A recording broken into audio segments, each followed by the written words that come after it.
When the credits start rolling, but the movie keeps haunting you. Before, after. Then it's time to tune in to Dismembering Horror. We'll talk about what worked and also what didn't. We'll dissect every aspect. Maybe some of we shouldn't. He turned out to be a completely unreliable asshole. Take it away, boys.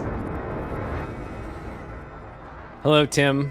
Hello, Ryan. And hello, everyone listening. Thanks for being here. And Tim, today we are joined by yet another special guest. Can you believe it? I can't. Great. Me neither. We're so happy to have him. So let me introduce him for episode 187 here to talk about the film Arrebato. All right.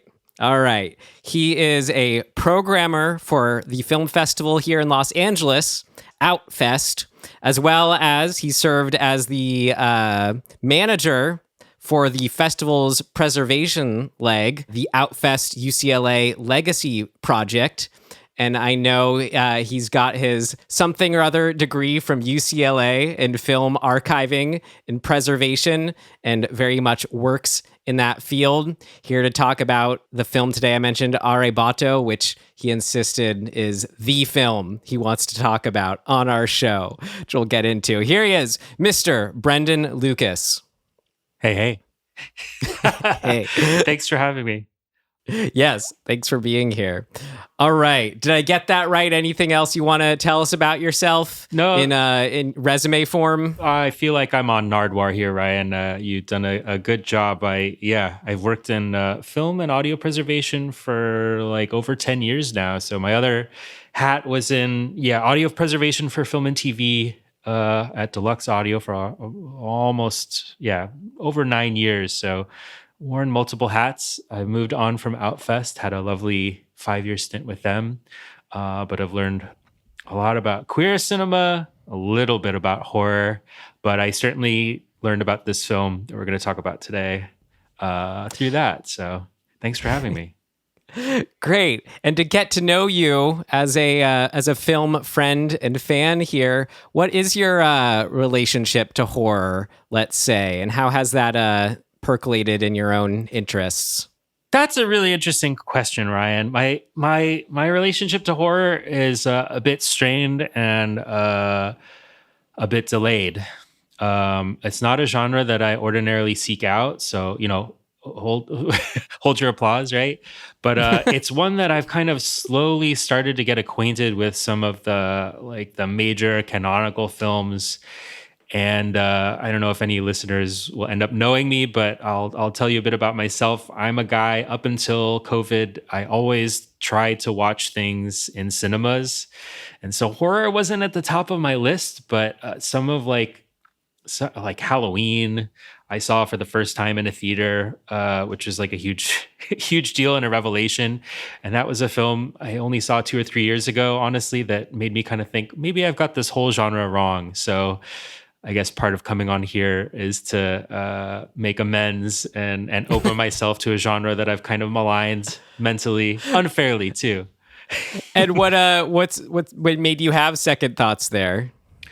I think it makes more sense to talk about kind of my resistance to the genre, where there's sort of an element of repetitiveness and sort of like a fetish for the blood and gore. But I think getting acquainted with unusual films that have an unusual approach to some of the major beats and genres, and or the beats of the genre and some of the typical things you might see. I think films or filmmakers that approach horror with a unique lens, or who want to try something new, I appreciate a little more. I think the other side is that like you have to have an understanding of horror to understand like kitsch and camp, because it's just those two orientations are so like laced throughout horror, and you can kind of come to almost anything with a camp appreciation. Sometimes that ruins it. You want to laugh with the film, not necessarily at it, but sometimes you just have to laugh at it. So I'm opening myself. I'm trying to get better. But I hate seeing all those teens die. I just have to tell you. Well, and I know for context who we're talking to here, Zardoz is your favorite film, right? It's certainly up there. I've talked about it on a friend's podcast, which was a lot of fun. Certainly a movie I've seen quite a lot. Great. So Kitsch Camp, appreciation for, and and I think you started to answer what I'm going to ask you later about why this film of all films. So we'll get to that further then. But for now, we got to jump into our movie, and we like to do that with a trailer. All right. So here we go. From 1979 Spanish film written and directed by Ivan Zulueta. Is that right? You added one extra syllable, but we'll be good. Zulueta. There it is. Arrebato. Sé que solo nos hemos visto 2 veces en nuestra vida. Estoy seguro de que solo tú podrías comprender lo ocurrido. Tú prometiste ayudarme, ¿recuerdas? Si ocurre lo que imagino, nadie te mandará la última película. En realidad yo no sé si me apetece mucho este plan tan campestre. Tío, este es muy especial. Quiero que lo conozcas. Merece la pena que lo conozcas. Ya verás qué películas hacen. Un mes según los demás. Para mí un día. ¿Comprendes?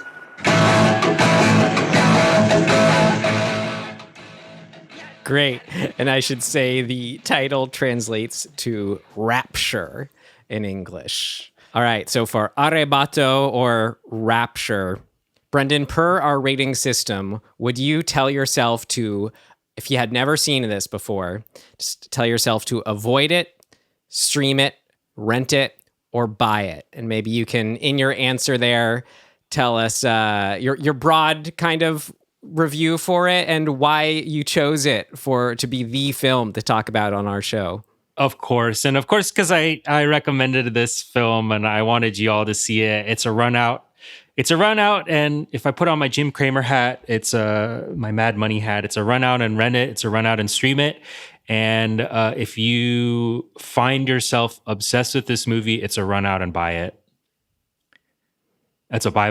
Well, it's a buy or a rent. You can definitely, should I? This is you talking to you. This is me talking to me. I'm talking to me because I looked at my letterbox. I hadn't seen this movie until May of 2019.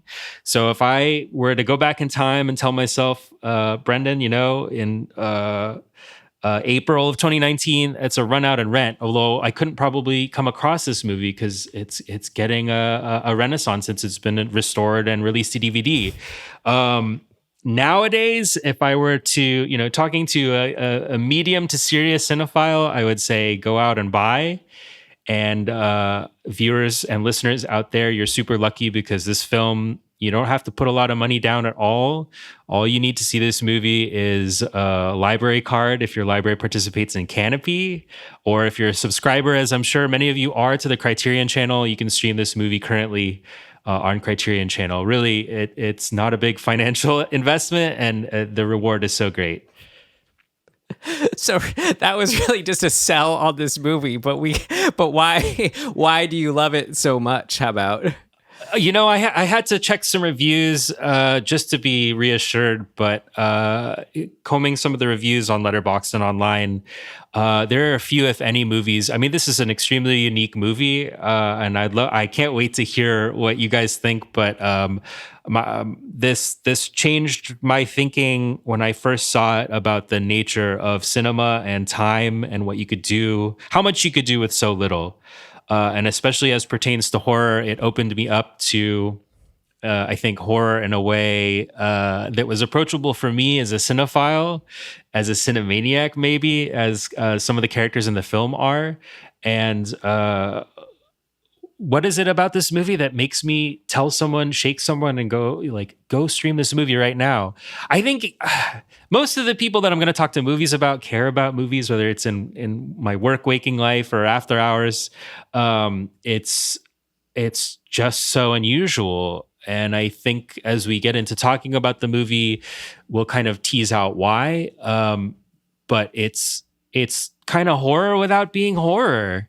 And like I said, it's the way this film is shot and edited, it makes you aware of subjective states and the passage of time, the pausing of time, and the speeding up of time in a really subjective and visceral way that I think, even in a roundabout way, if you don't have some of the same like horror characters or settings that you might ordinarily see, it's certainly a thrill. So I can't really compare it to too many other movies itself. And that's why it's a total recommend for me. And I actually sent you guys to the theater to see it. Yeah, yep.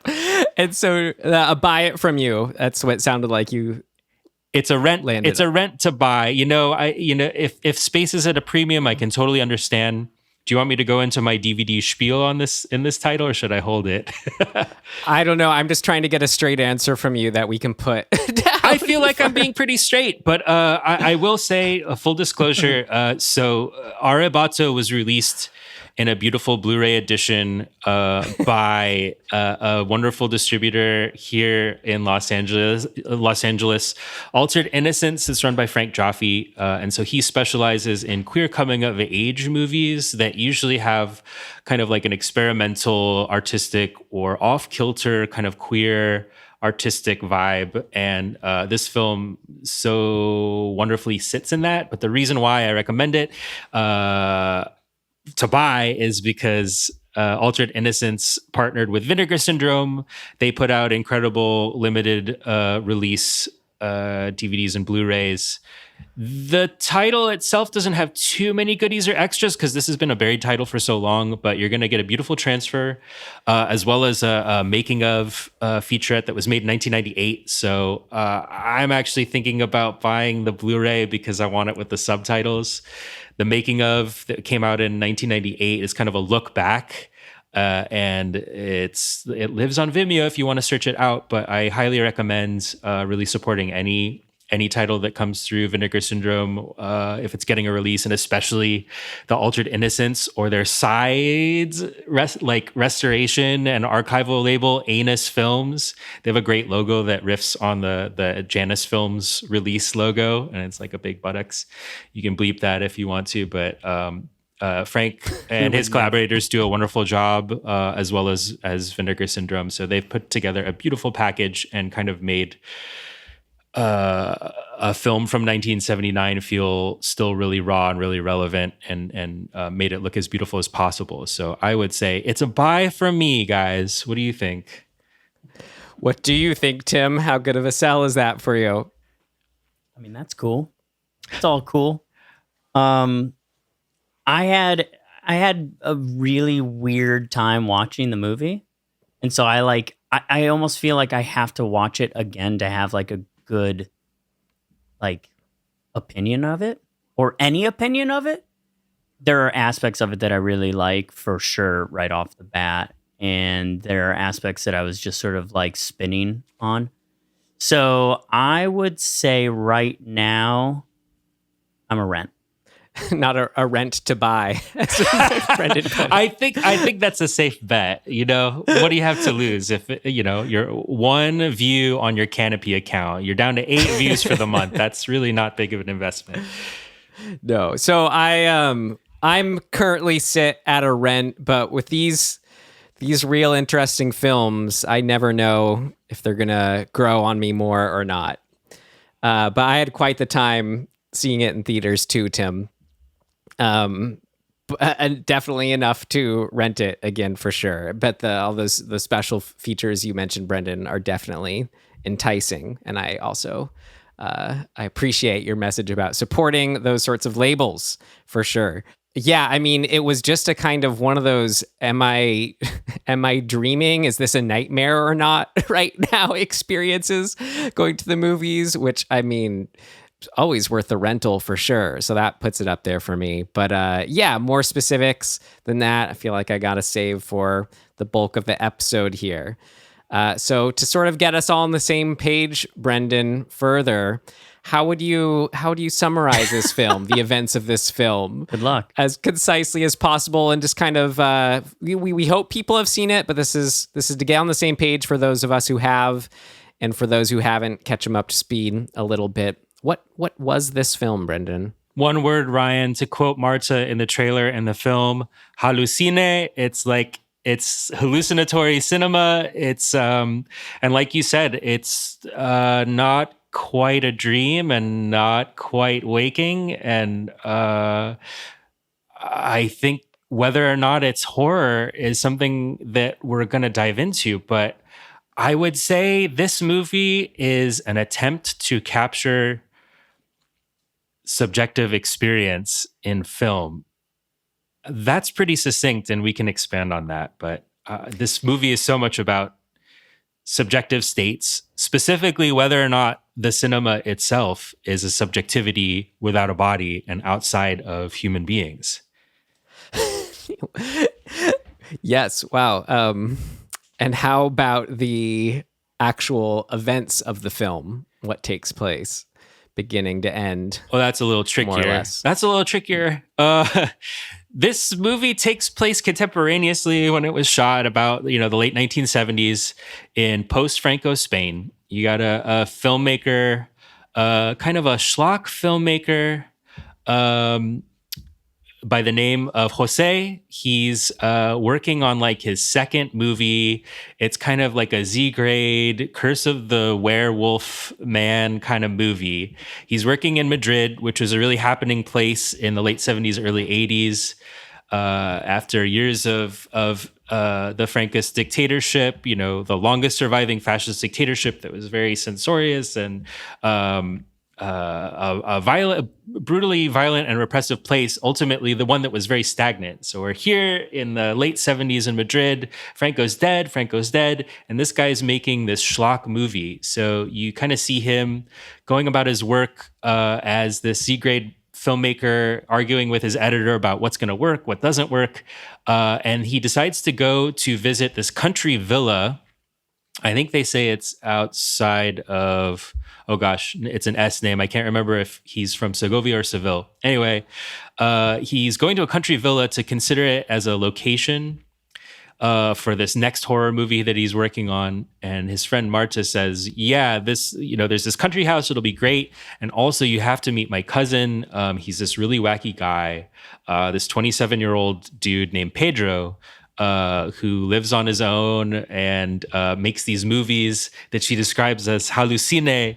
Like she can't really describe what the hell they are, but they're super weird. He's a very eccentric guy. They go to the house, meet Pedro's aunt, who's this kind of like a little unusual, a little self-aggrandizing hostess who's like, you can put me in your movie, and like I know all the movies except that she doesn't.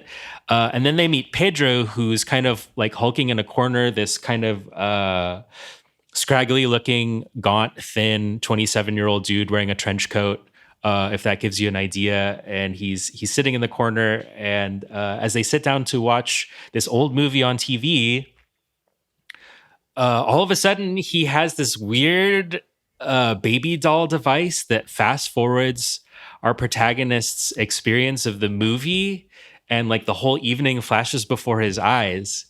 One thing I should mention about our protagonist is that Jose is kind of, he lives in Madrid. It's the 70s. There's a lot of drugs flowing around. He's in the grip of heroin addiction, and he knows when to party and he knows when to turn down. So his successive trips out to this country house kind of revolve around drugs and sex. And he's kind of this like pansexual weirdo, but he goes back to Madrid. He decides not to use this house as a filming location, even though he had this weird subjective experience of like, wait, how did the evening flash before my eyes? And who the hell was that weird kid who showed me his weird movie? And he's later invited back, this time with his like codependent junkie girlfriend, Anna, played by Cecilia Roth, who you recognize from a Almodovar film, like half dozen of his movies. And they go back, and she's kind of a party girl. They have an on again, off again relationship, and they go again. And Pedro is filming and then like hypnotizes her. You learn that Pedro you're not sure if he has powers or if it's a hallucination, but he has this incredible ability to enrapture people, which is basically like this weird form of hypnosis where he somehow brings an object from each person's childhood or past and is able to fixate their attention on them, on that particular object, whether it's like a Betty Boop doll or trading cards from like the 50s. It's super weird. He has how does he have any way of knowing what this is? But yeah, Jose is coming from Madrid, showing him, or like him watching Pedro's movies, and then bringing or sending to him like this camera remote that allows him to do like kind of stop motion film capture, is what changes Pedro's whole life, because he's this weird eccentric kid who's obsessed with film. You know, stop me if you've heard this story before, but someone who's looking for like a new way of expressing reality, and it keeps trying to find a way to capture a filmic reality, and he doesn't have the tools. But the weird thing about him is when he watches his own movies, he becomes like enraptured with these mundane images that he shot. And it's kind of like Network, where Howard Beale just kind of like channels for a moment and then gets locked up and passes out. And so with this stop motion tool, he's able to alter the passage of time cinematically. He can do like time lapse, he can do slow motion, he can even work the camera when he's not even behind the camera. He can film himself, he can film clouds passing, and this is what is like his launching pad to go to Madrid and continue to try to find this pleasure in making and watching images. And it ends up being to disastrous effect. Pedro goes into this happening movida madrileña scene of like the 70s, 80s. He gets into drugs, he gets into sex, he gets into watching his own movies and other people's movies. And at first it's this ecstatic experience. And then the pleasure just kind of goes out of it for him, and he's trying to figure out why. And meanwhile, he discovers slowly that as he's leaving the time-lapse camera on, or as in his increasingly drugged out state, something weird is happening with the camera. And when he gets the film developed in his Super 8 camera, he's getting these prints back with, it starts with just one frame of red. The entire frame of the film is like blotted out, and he didn't touch the camera. At first he thinks like it's his friends who are playing around with the camera. But as his physical state starts to deteriorate, and as he finds less and less pleasure in experiencing the cinematic image and capturing cinema and capturing the world around him, there's more and more frames of the film come back from the developer blanked out and read it out. And he slowly starts to lose, his physical youth and his looks in this kind of weird Dorian Gray way. And he has to reach out to Jose and see, like, are you seeing what I'm seeing? He starts sending recordings, these weird tape recordings, and the films that he shot to Jose elsewhere in Madrid. And he starts getting these packages and is like, what the hell am I looking at? And it all culminates in him. This weird cinematic experiment arrives at its final conclusion, where Pedro says, like, if I think what I think is happening, there's only 2 more opportunities left for me to continue filming, as like this red starts to take over the frame. And basically Jose gets there just in time to see him completely vanish. And which is a weird progression, and it's a little hard to summarize here. I think that's what's so unusual about this movie is, like, you can give a plot summary and it really doesn't make any sense until you see it. But we're led to believe that in some ways this camera is like vampiric maybe, or has an ability to make people vanish or incorporate them into cinema itself. And so in a way that, like, people's physical bodies are ultimately destined to deteriorate and die, and especially in the grips of addiction, that where a person does not have control over their physical dependence on a substance, or doesn't have control over their obsession with cinema, so too does Pedro kind of succumb to this being overtaken by this disembodied camera. Did I do a good job? Does that kind of explain what happens in this movie? I think that was an incredibly cogent description of something that's very hard to describe. And the only thing I want to add is you told it chronologically, but in the course of the film, we start off at the ending of him receiving the tapes for the first time. So the wraparound is Jose in his apartment with current girlfriend Anna, codependent girlfriend, as you said, listening back to these tapes and having their own time, flashing back to these 2 times at the villa house place with the filmmaker dude cousin Pedro. So yeah, just that's the framework. All right, then with that, we can move on to our next section here.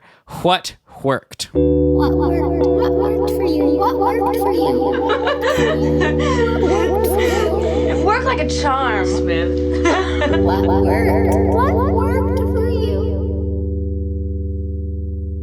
I'm going to bounce this question over to you guys. What worked for you about this movie? Because I can wax poetic about what worked for me.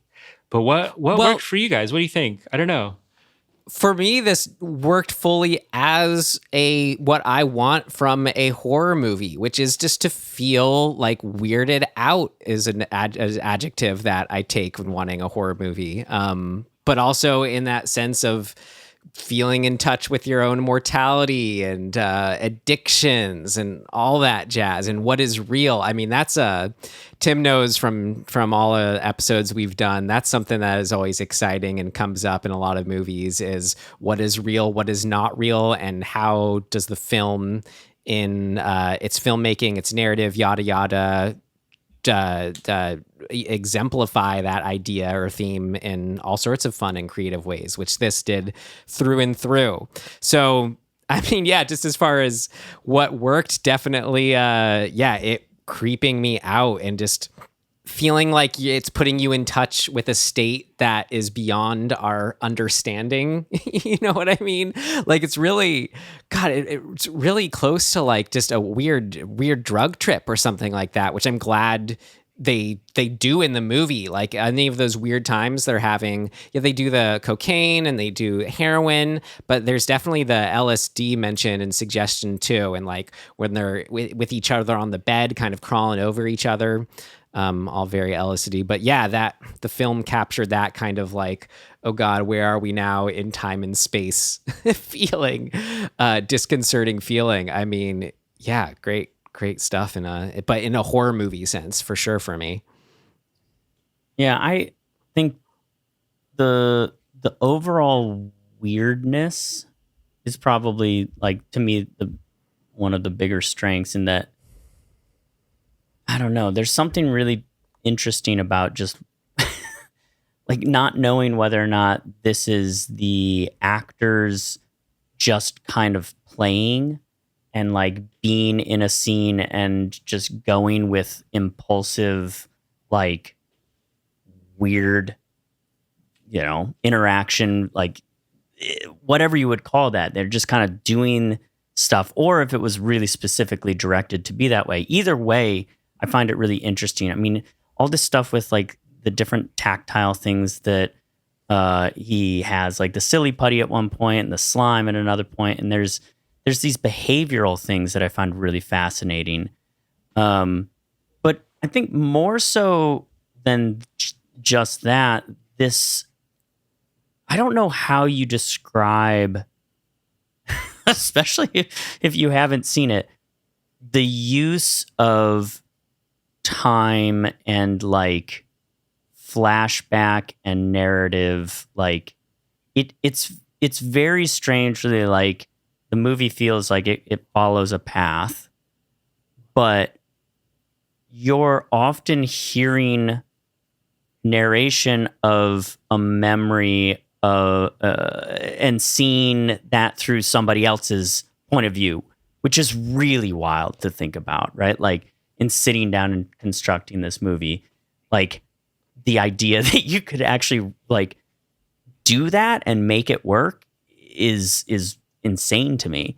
But it does work, and I found myself kind of forgetting where and when I was in the story, but it didn't really matter because there's this sort of cohesive through line that's also existing at the same time. So it was fascinating and confusing at the same time. I don't know, but it does work. So I don't know how they made it work. Well, like, I guess to combine where we're both coming from there, a scene or a filmmaking technique, a moment that really did all that. And like, okay, well, how did they do all these things? We're saying when when Anna's talking to him and it's kind of reverse shot, like straight on with each other.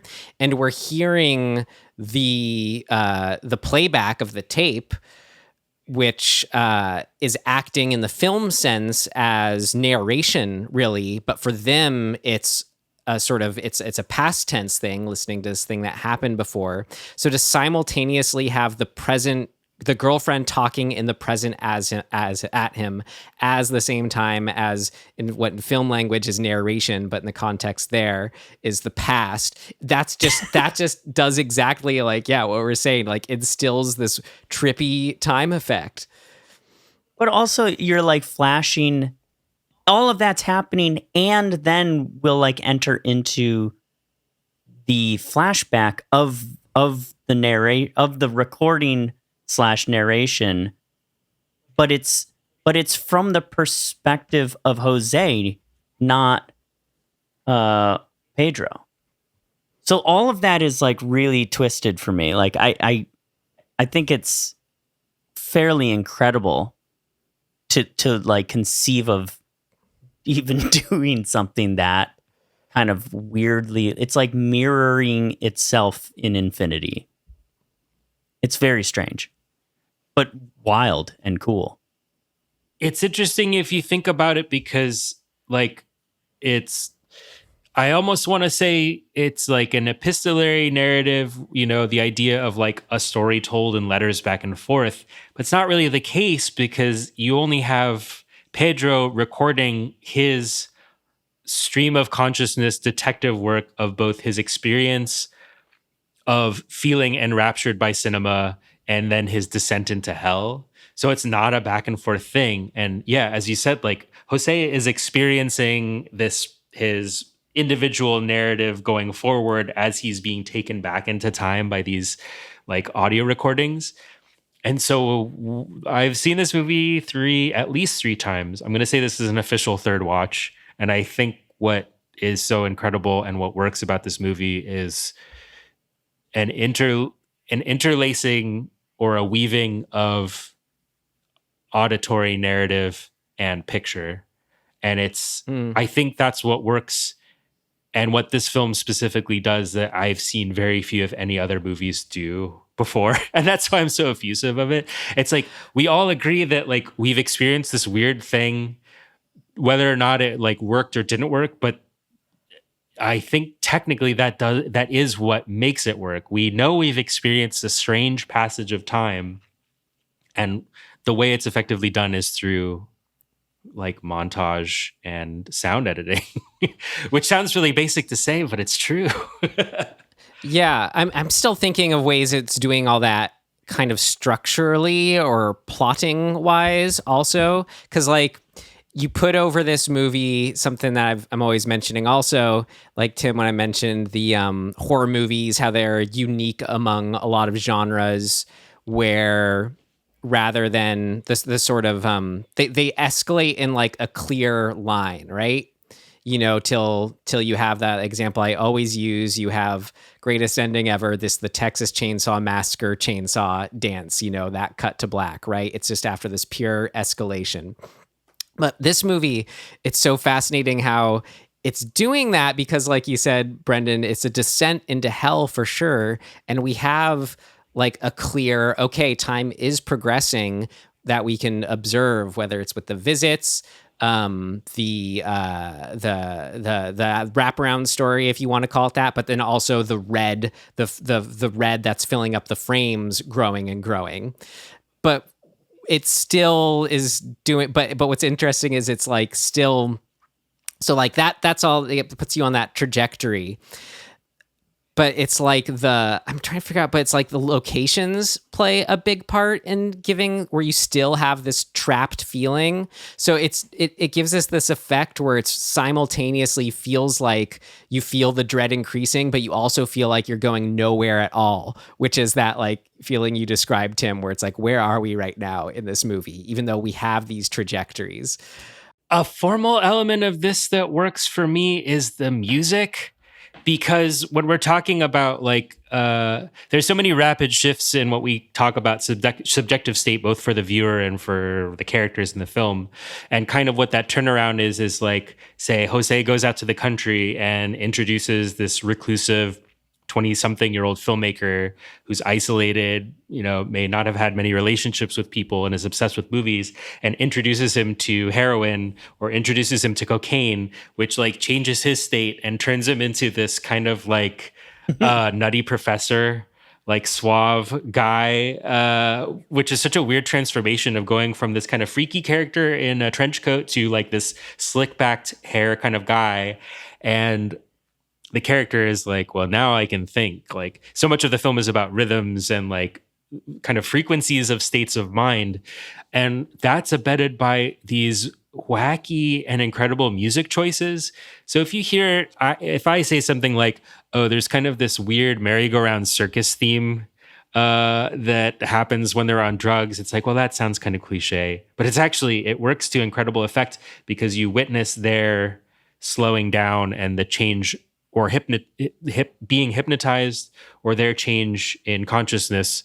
And you start to experience this other world, this neither world of time and space and emotion, where they can actually connect to each other.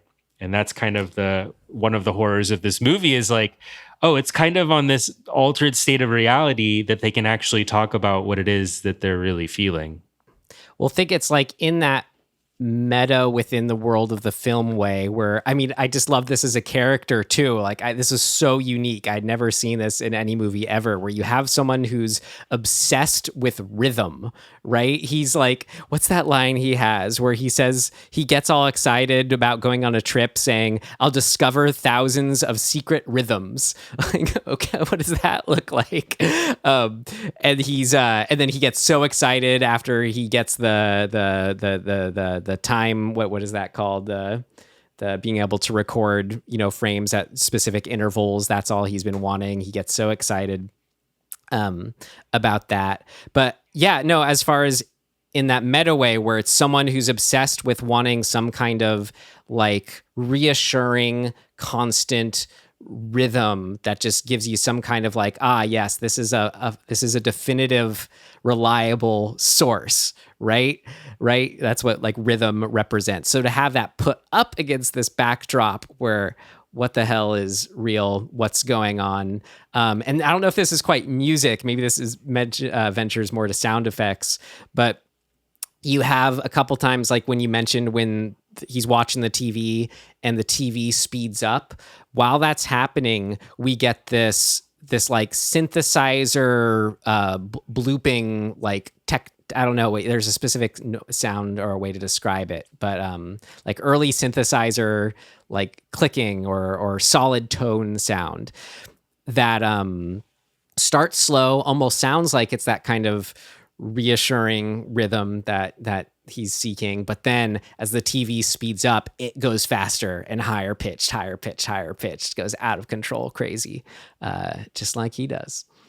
I still like have a hard time wrapping my head around like the way this is constructed, in that like to me, I felt most of the time that I'm seeing this world through Jose's eyes, right? Like, so the implication then is that, for example, like you were describing, Brendan, when Pedro takes any drugs or whatever and turns into this sort of this alter ego almost, is that Jose's perception of that change? You know what I mean? Or is that like, what is the perspective? Like who, like what we're seeing as the audience, is that in line with what anybody in the film is seeing? Does that make sense? Like, I constantly was like, what movie and who am I seeing this story through? And I don't know that there's actually a specific answer, but I'm fascinated by this way of doing it, that it almost just sort of throws out any rule on like I guess protagonist, antagonist, like who is the story about or through? Because like I would say ostensibly by the time you get to the end, it's Pedro's story, and we're seeing it through Jose's eyes. Like that seems right. But there are all these moments interspersed that sort of defy that as well. So I I think that's part of what's adding to this element of dreaminess, is that like when we dream, sometimes we're seeing the world through our eyes and it's first person and it's a POV, like we're experiencing it, or sometimes we're seeing ourselves in the dream doing things, but we're still us, but we're like watching ourselves. So like, I think that's what's working so much about how this is made, is that it by like letting go of any sort of really rigid, dogmatic, like rules of how you tell a visual story and like from whose perspective or whatever, you are almost not, what would be the word? You're purposefully causing the feeling of the film to turn into more of a dreamlike thing or a hallucination or an acid trip or whatever. And I think that makes it that's like the core element of why it's unsettling, is because we're never on solid ground, even though the characters feel really like solid. Right. I mean, so it's like, fuck, what is going on? Or if it's waking reality, it's you sort of identify with the characters as they're coming down, and visually the actor or the two most affected characters, Jose and Pedro, you see them kind of physically deteriorate and looking strung out, and I have to think about that if it's reflected as well in terms of the editing too. If we start to feel kind of strung out and in withdrawal because of how it's edited, not only kind of the makeup and their world. I was thinking about the sound cues, Ryan, like you were talking about with the proto, kind of the synth soundtrack. And in terms of like the stretching and elongation of time, I have to think about that weird moo cow toy sound. Do you remember that? That's in the soundtrack. Yeah. If you think about those toys that you flip upside down and they make that kind of sound, there's the auditory and visual motif of weird toys that stretch out time or that snap. So you have like these non-Newtonian like fluids or solids, I guess. Not a physicist, but like the goo. You have the silly putty and like the weird goo that Jose gives to Pedro later on. He's like, yeah, it's pretty cool. But it's like a visual analogy for how something seemingly solid can be stretched out in weird ways. And I think that's analogous to how we're experiencing the passage of time in this movie.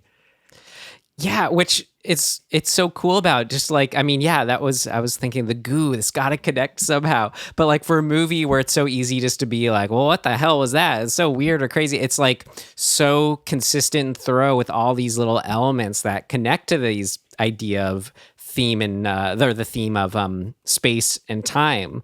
Like you have just down to at the beginning when he's talking to, is it like the landlord or a neighbor letting him in, and that landlord, he can't remember what day of the week it is. Like just little touches. Yeah.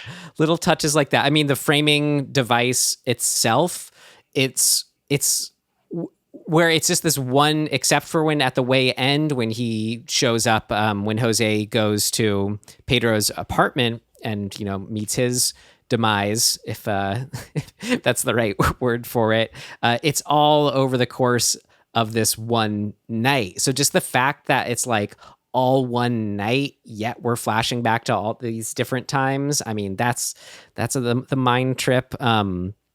Looking at the comic books where he says, you know, he's a fan of them because the characters in them, they are stuck in time, but then also that it's, which he says, look at them enraptured in their state, captured in their enraptured state.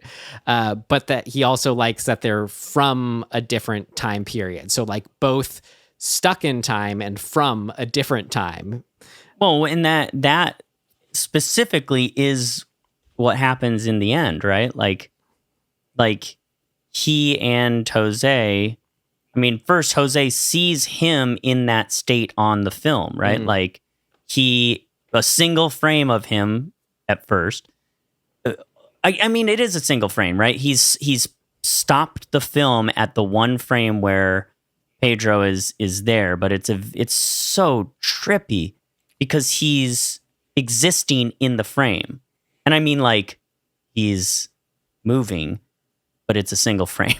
How do I describe this? Right. He pauses on a single frame of film, the last remaining frame of film that Pedro has been reduced to, because ostensibly he's been sucked into the camera, we're led to believe, maybe. Sure, yeah. But then, is it hallucination? Is it subjective? Is it actually happening where the still projected frame starts moving? Right.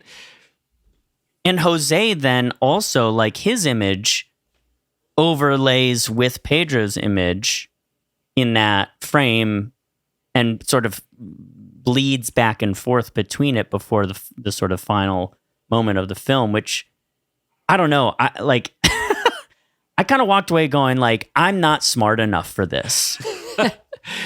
It's a little bit of a mind pretzel. I think like an important thing, you know, not to veer too off track, but an important thing to realize about Ivan Zulueta is that he was addicted to heroin for a long time. And one of the, I mean, you can have a sense just watching this that it's like, yeah, someone who has experience with drugs made this movie. But I think he and some of the crew and the cast and his social circle in the process of making this movie over what was supposed to be 15 days that like ballooned out of proportion was kind of both playing with and partying with, but also struggling with the addiction to heroin and probably some other drugs as well. And I just can't help but think that it's one of the best depictions or rendering of like the subjective state of both like ecstasy or rapture of a drug like heroin or drugs like cocaine, but also coming down from them and depicting that in both like a subjective and visual way or a rhythmic way.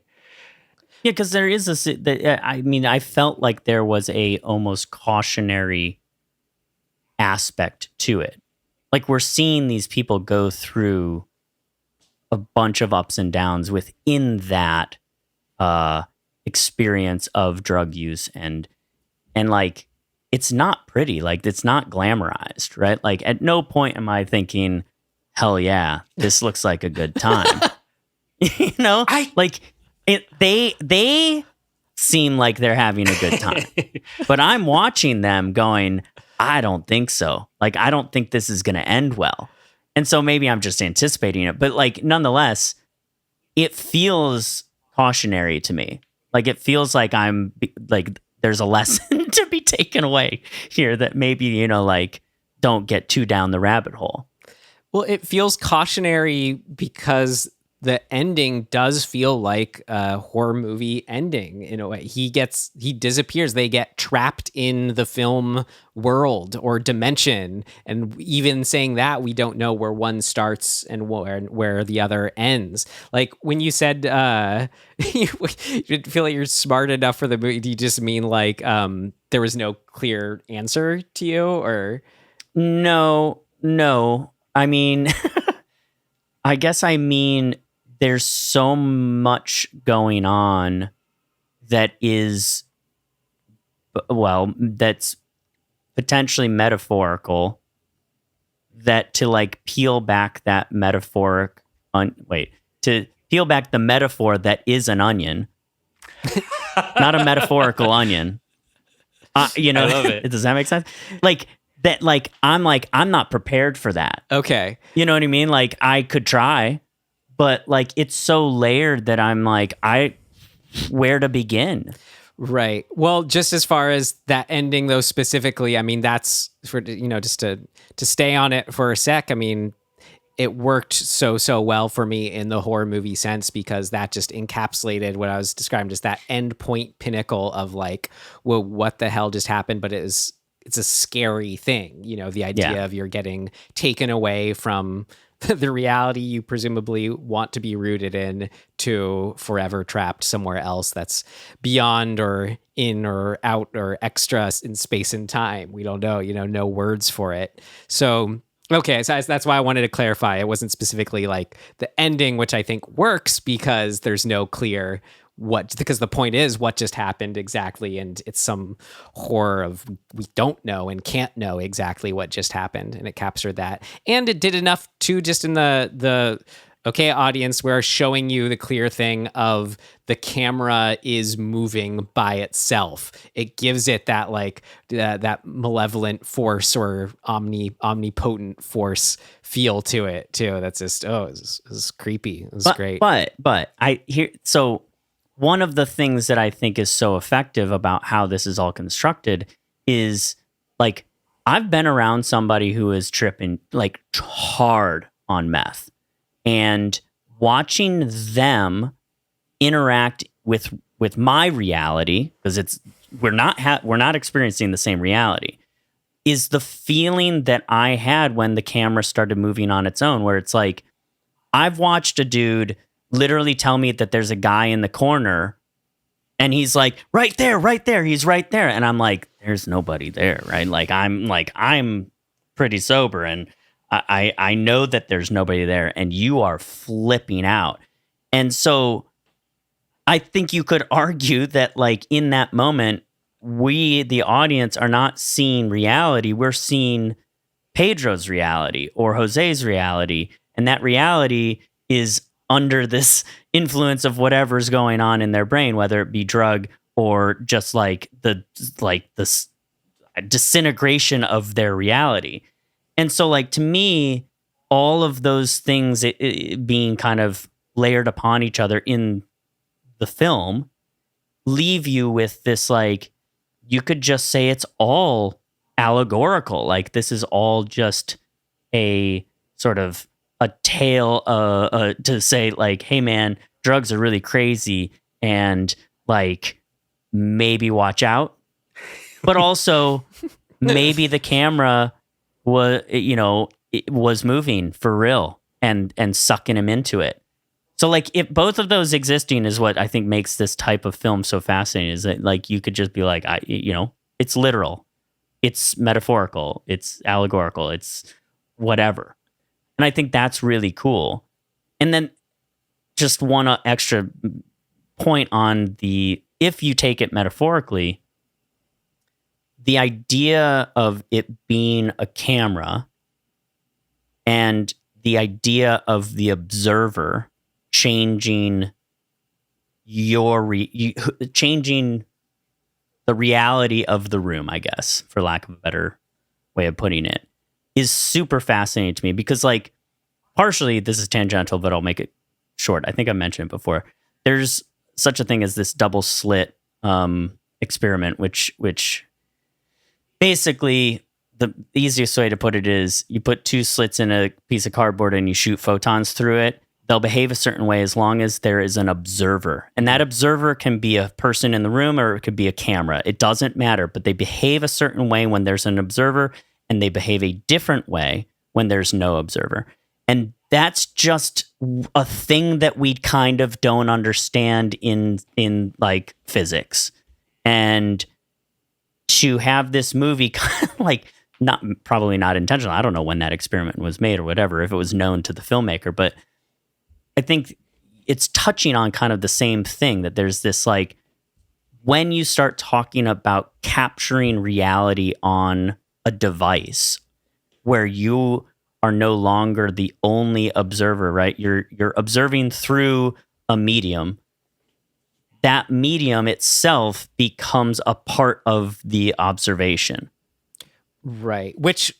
Right. It's like, it's an entity. Which, when you're looking at it, if not as a drug allegory, but the story of, I mean, if the drug allegory is an allegory for being obsessed with, let's say, media and film. Totally. It's crazy because you have the character who can only really experience rapture when looking at real life projected back, which, I mean, put in this lens, we look at that. That's a great thing when we all go to the movies and feel like we're taken away by a movie and Mel Gibson yells freedom and it's just the best feel, but you can look at that. It's just in horror, it just is that great thing where it feels like, oh, you can look at that as something scary too. In that moment, when you're in the theater, you're completely taken outside of your reality, which we typically pose as a good thing. Yeah, let me binge this show, take me away from what's going on in the world right now. But you can just as easily put a scary, a not so nice bent to that angle on that lens on that. I love what you said, Tim. I did a quick Google. Heisenberg's uncertainty principle was formulated in 1927, but the idea old. that observation of the phenomenon will affect the phenomenon itself. And also that you can't, like, the tighter accuracy you want, it'll get into ever diminishing fractions of inaccuracy or uncertainty. The camera moving it by itself feels like an example of that, because like you said, you can look at that as the reality that Jose is experiencing, but it feels like when you're watching it in the movie that they're both not looking at it. They're both gone at that point. So it really does feel like the camera can't move in that same way as that principle when people are looking at it. But in that moment, our camera is the viewpoint of God, doesn't count in the principle. So we do observe this thing that can only move when no one's moving. Well, and that's why I say it's sort of this, the movie itself feels like an infinity mirror, right? Like, this sort of thing where you're just like, we are watching a movie that was filmed on a camera about people filming their version of reality through a camera that is filming them and has a life of its own or a mind of its own. And they themselves, who have the camera, are watching the film from that camera behave.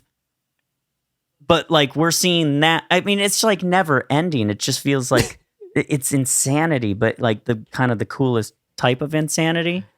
And so that's kind of what I mean when I'm like, my brain just is not equipped. Right. Where it's like you have it on just so many layers where, like, towards the beginning, we have Pedro cuts in like the corner of the bathroom or the room or something like that. Yeah.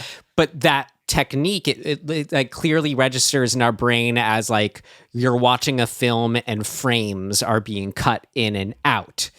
Yet it's also being experienced in that reality by Jose as just him appearing and disappearing. So both the senses. Brendan, for you, in like the whether it's the ending or just as things are getting, spiraling out of control more and more, like, is it working for you in that disturbing horror movie sense? Is there like anything specific that you could say got to you in that way? I was gonna say what worked for me, and it's kind of an overall general feeling, and hopefully I can narrow down on it, but what works for me in this movie is how sort of in the beginning, when we're watching Pedro and we're watching Jose, we're watching Jose first and then Pedro, you have kind of distinct moments of their vices or experience. So you have, Jose working in cinema, and then he goes home. He's had a hell of a day. He's kind of wrestling with, is he going to shoot up or not? But over the course of the film, and then, his like sexual entanglement with his girlfriend, Anna. And over the course of the film, as these characters' lives become intertwined over the course of maybe like a year and time and distance, as you're drawn into Pedro's narrative, there's this incredible conflation of what used to be distinct pleasures or experiences or ecstasies, which were like cinematic expression and obsession, drugs, and sexuality.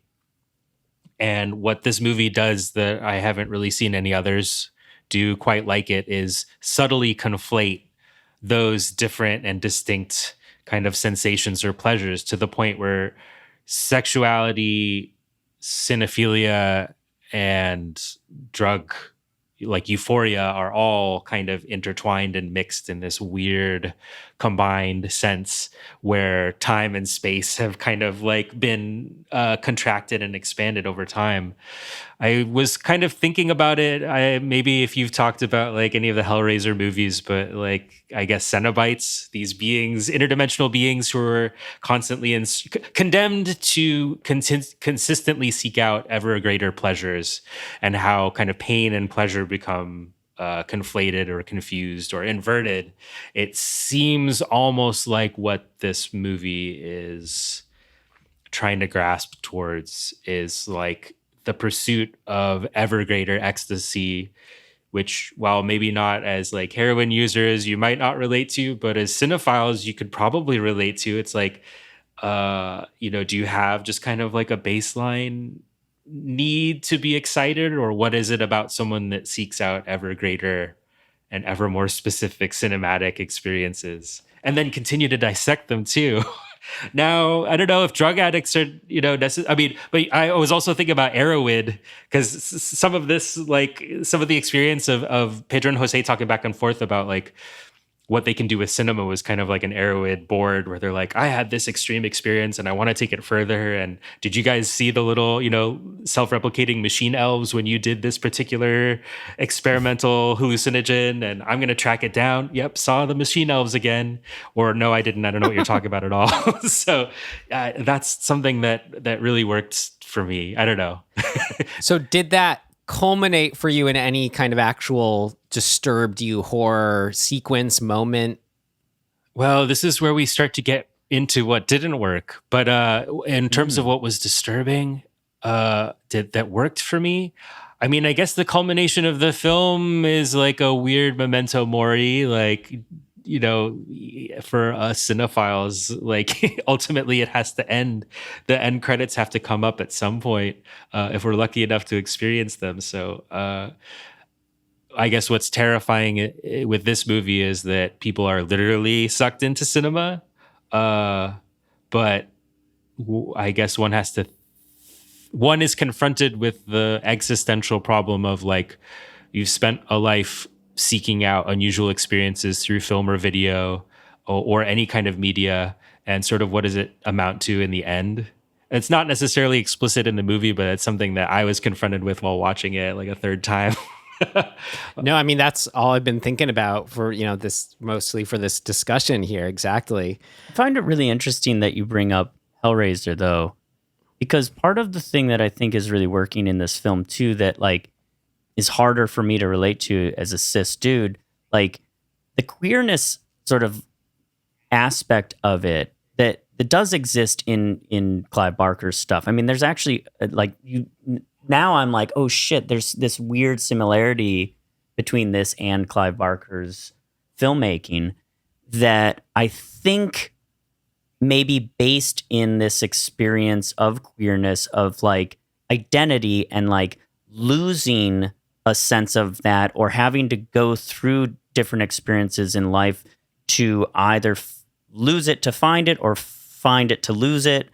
And to that like this blurring of the actual characters, it happens in this movie. So like Jose and Pedro, and I mean, Marta's a part of it too. And Anna is a part of it, I think, to lesser degrees. But for example, they put, I mean, Jose ends up in Pedro's clothing, right? Like he becomes him to a certain effect when they're overlaid on top of each other in the film. In the very end of it, there's something to this blurring of identity and like of persona that I think maybe is speaking to the kind of archaic and maybe even stupid construct of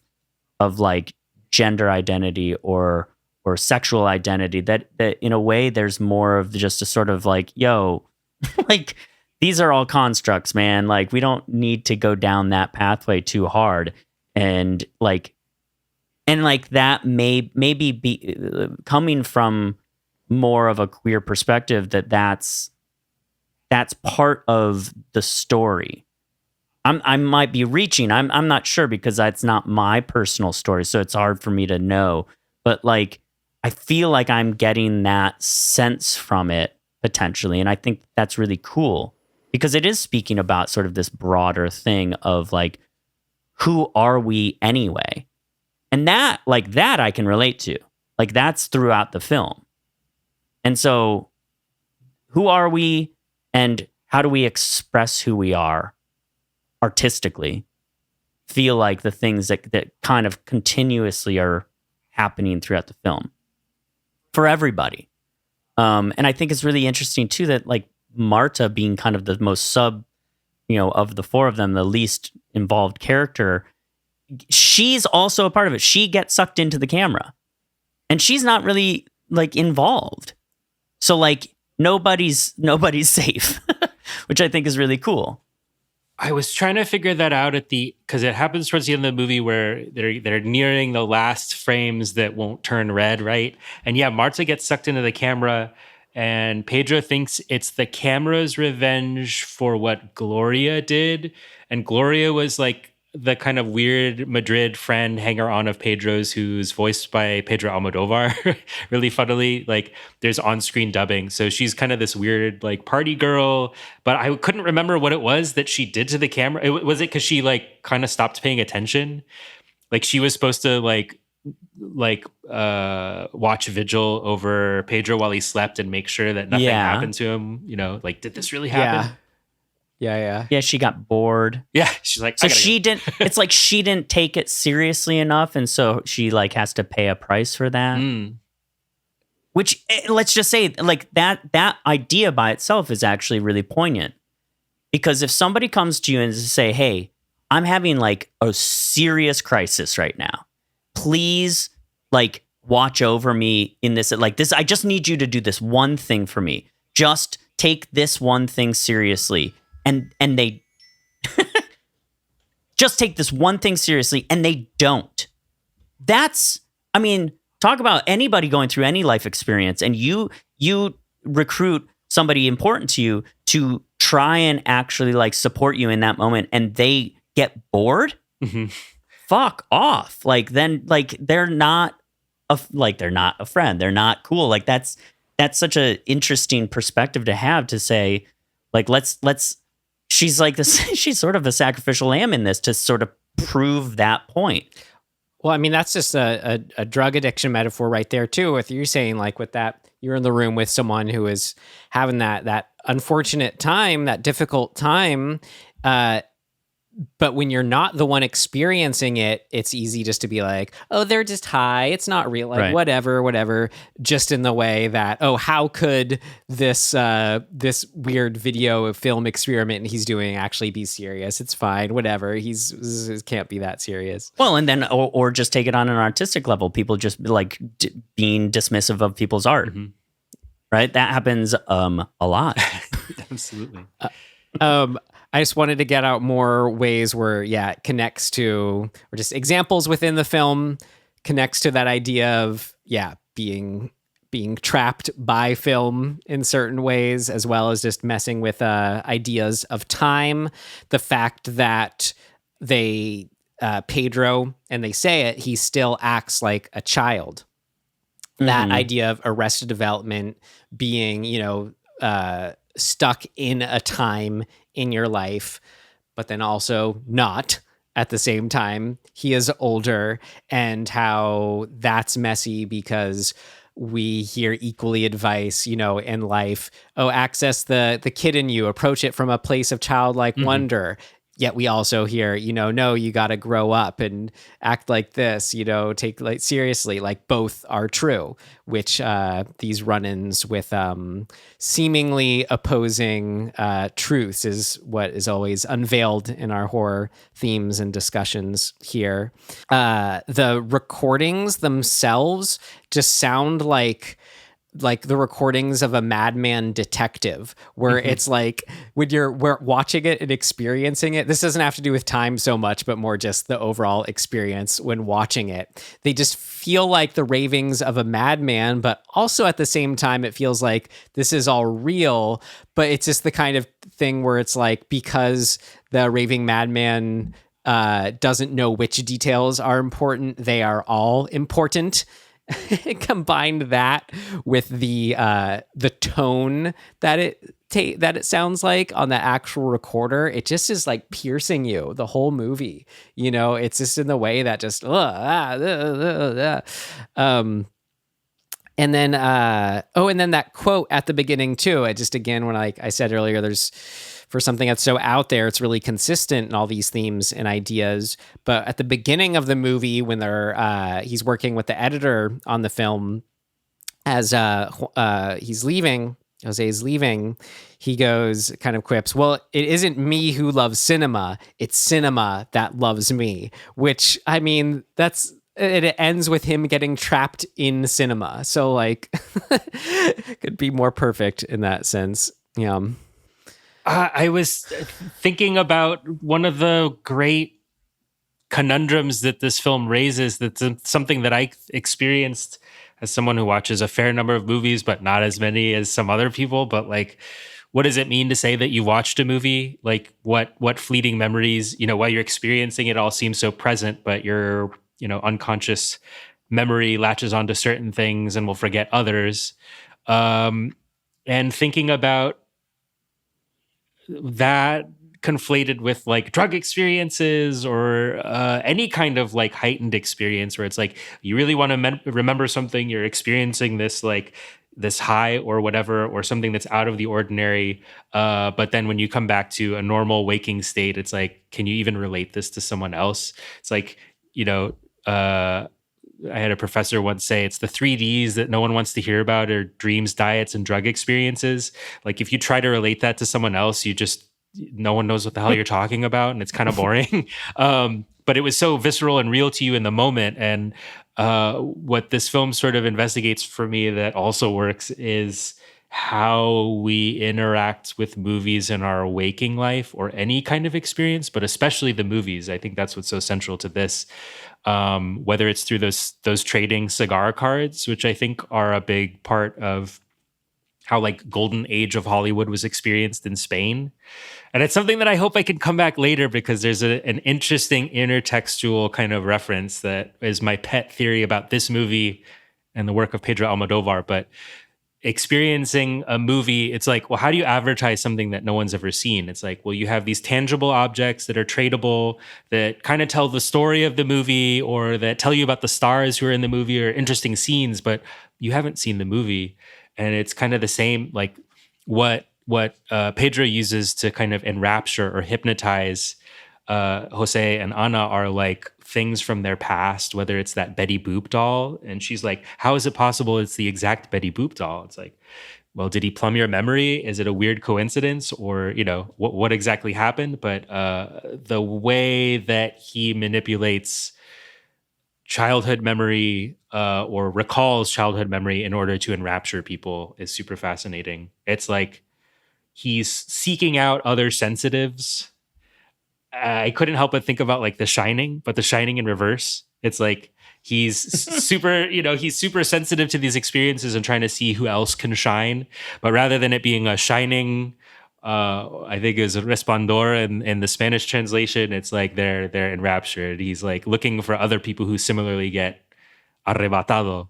And he's kind of like, oh, she can kind of do it. Like, I hypnotized her with this Betty Boop doll. For him, it was these like trading cards for King Solomon's Mine, this old classic Hollywood movie. But it was like the most important thing to you as a child that Pedro even forgot, or sorry, that Jose even forgot about. He's like, I haven't looked at these since I was a kid, but it was this incredible evocative memory that was able to fixate him and like have proximity and closeness and honesty with this person. So it's weird to think about this as like someone who thinks a lot about movies. And as I get older, it's like, how do I tell that I've seen a movie, something that was like so life-changing in the moment, and then you walk out of the theater, maybe you think about it for the next couple of days, but at the end of the day, now it's like, oh, I have a Letterboxd entry about it, but I don't really, not really a big collector of DVDs anymore. You know, I'm not the cycle for talking about movies and films release is just diminished to almost like a week by week basis. And it's weird to think about that, how the physical traces of movies still kind of live on, and what they can evoke rather than the experience itself. This is actually very fascinating to me, because in you describing that, I'm having a realization that, at least for some people, I would imagine, and I think I'm realizing for me included, film is like the only medium that gets you close as the creator to letting other people see what your mind sees, whether it be dreams or imagined. But like, well, I know this is not true for everybody. I guess not everybody sees in images, right? Like maybe feels. Right, but like if you can get that thing that's going on inside your brain produced and created onto a screen for other people to experience similarly, like, isn't that the whole game? I mean, that's how David Lynch talks about it. He uses those terms of the idea. Like, what is the idea? I connect to it more as like the feeling that you're trying to put through, and then how those ideas represent the feeling. What wardrobe is closer to the idea is how he'd put it. It's which one feels more like the idea, the green shirt or the red shirt, Right. But this film is, I think, also, I don't know if it's intentional, but I guess that's what I'm kind of walking away with, is that the film is directly like impacting me on that level. Well, it's cool how that, I think a filmmaker can accomplish that. A film can accomplish that. And we see it here when is inspired by, firsthand experience, because like, I was like the montage shots that are kind of quick cutty at the beginning of driving around the city, and the way they capture late 70s Spain there, and the way the cinemas look, all that like has a very specific feeling of, it's very visceral, this film, just like the feel of the apartment, that when you're watching it, like what it feels like to be in there because they've been in there. The filmmaker and the actors, the camera itself, all that. You also can feel what it feels like to have done drugs in those spaces too. And and just, it's the things like that add up, where, music is a really powerful way to do that too. Like diegetic music though too, because then that's coming from the perspective of the filmmaker going, okay, I with you, with the characters, are all experiencing this special moment in time, which I thought was so good. My last big, a couple more things, but the Betty Boop dance scene. I love the dance scenes, Tim, and those are always my favorite scenes in the movies we watch. But it got me thinking in this one, how it's like a figure skating performance, or like senior prom dance, whatever, like just a crazy, any live performance, whatever, or even if it's not live and is being played back to you, it's finite. It's a finite. It's an experience that we can only have partially because it's finite. So to have that scene where we have a couple, she performs for him, dances for him that way. It feels like we're in the room watching it too. And it's just one of those moments where the sound, the song itself combined with like the actor's makeup, the fact that she's in front of the projector, it's just all adds up to such a feel that's like, okay, yeah, the filmmaker, like it feels like they're taking just not even a chapter, but like a paragraph out of their real life and just like injecting that experientially into us. You know, I have the benefit of watching that scene today, and I'll admit here to fast forwarding through that scene, not because I don't appreciate it, because I've seen it a couple times before, and I was like, I gotta finish my rewatch. But it's true. It's absolutely true. It's the space time in that scene is allowed to unfold in basically real time, and so you have Cecilia Roth like dressed up like Betty Boop doing this number to like a 50s crooner song. Like the record is playing in the background and she just does the number. And it's so unusual because it's one of the few scenes in the film that doesn't have Pedro narrating over it. It just is allowed to happen and unfold in real time. And so it's kind of like a breather scene. And I wonder about its significance, but it does sort of break things up in a way. But talking about like the subjectivity of time and like allowing a chapter or a page to happen in film time, it is unusual. Well, it's cool because it's doing something within the context that we know they're a codependent couple, that he is going into his apartment rehearsing how to break up with her. You know, it's clearly he wants the relationship to end. Yet she's performing it's like, I know it as the Elvis song. It's not the Elvis version, but I Want You, I Need You, I Love You is the song. So to think that because of that song or within that performance of that song, maybe they are actually both experiencing then and there an actual genuine loving connection somehow, whatever it does work about the relationship, which is just, I mean, it's a whole nother, I don't know, story, but you can just see how it plugs in here of, you know, why breakups can be so hard. It's like, okay, but still in this moment of this one song, like it's working and I feel what works here. It's also a moment that interrupts because the projector's going on in the background, but the film isn't threaded up. So the projector's just running with a light on. And like I mentioned, it's like, oh yeah, there's no tape narration of Pedro droning on in his like strung out voice.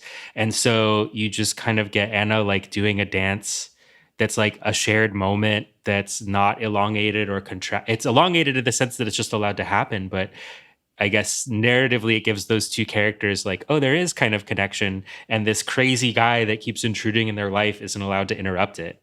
Like he's about to put on this next, installment of the film, and it kind of stops, right? And all this within a film where part of the experiential horror is feeling like it might never end when you're watching it. There is no finite end to this film. Well, and that is isn't that really the last moment between Jose and her that is like a moment of connection? It feels like from that point on, they really start to like fall apart. He's becomes more and more like focused on the film and on the recording, and she's trying to like be like, no, I'm still around, and he's like, get out of here. Right. So that's the last moment when when the projector is on, but no film and no recording are happening, that they actually get to like be together in a seemingly somewhat nice way. Not that their relationship is particularly nice, but yeah, there are moments. Eventually she's like, we could have a child together. What about that? Like, let's do something other than the way it's like, oh man, this is like, yeah, you kind of get this sense from Anna that's interestingly explored. And she talks about it herself, how, I allow myself to be used and I can't believe I'm back here. It's this interesting up and down narrative arc that's very chaotic and serves as an interesting counterbalance to Jose's increasing obsession with finding out the mystery of this guy and his films.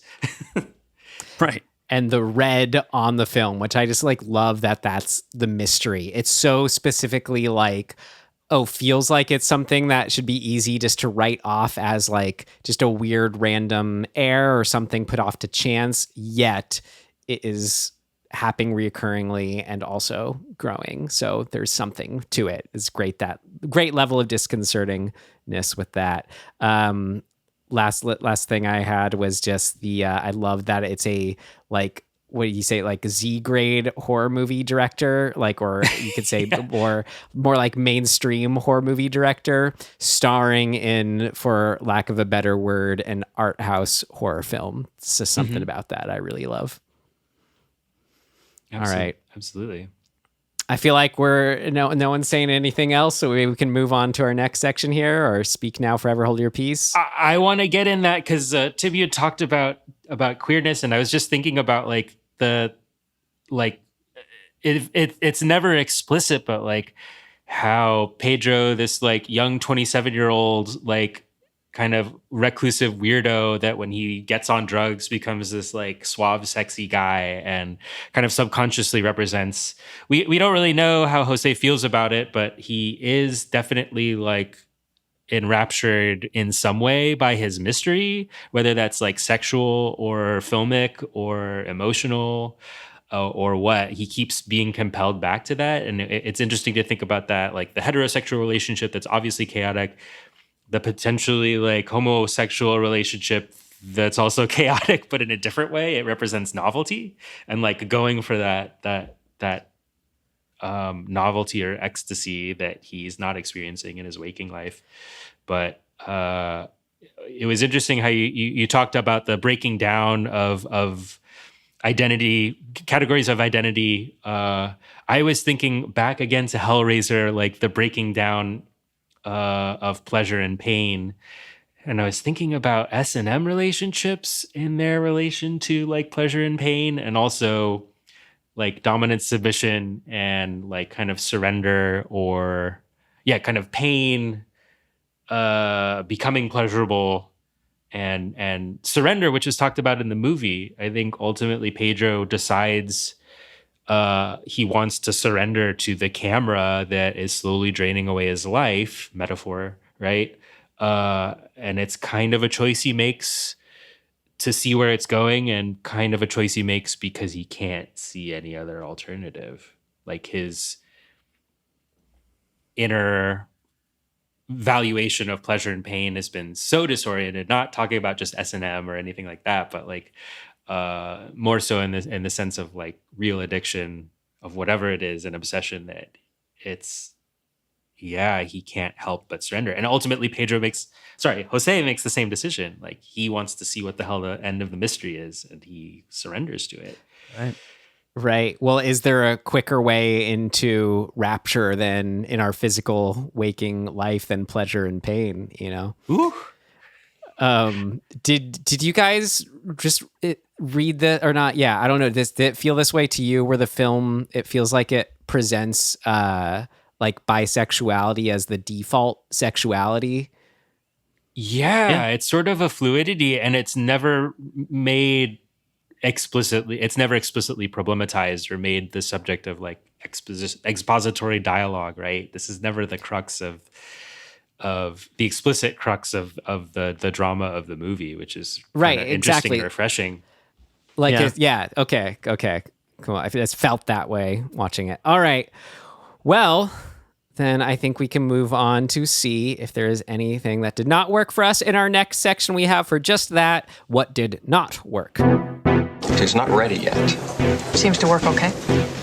No, something important's missing. What did not work?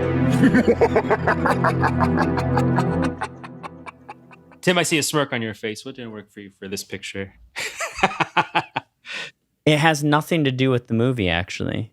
The movie going experience was not ideal for me.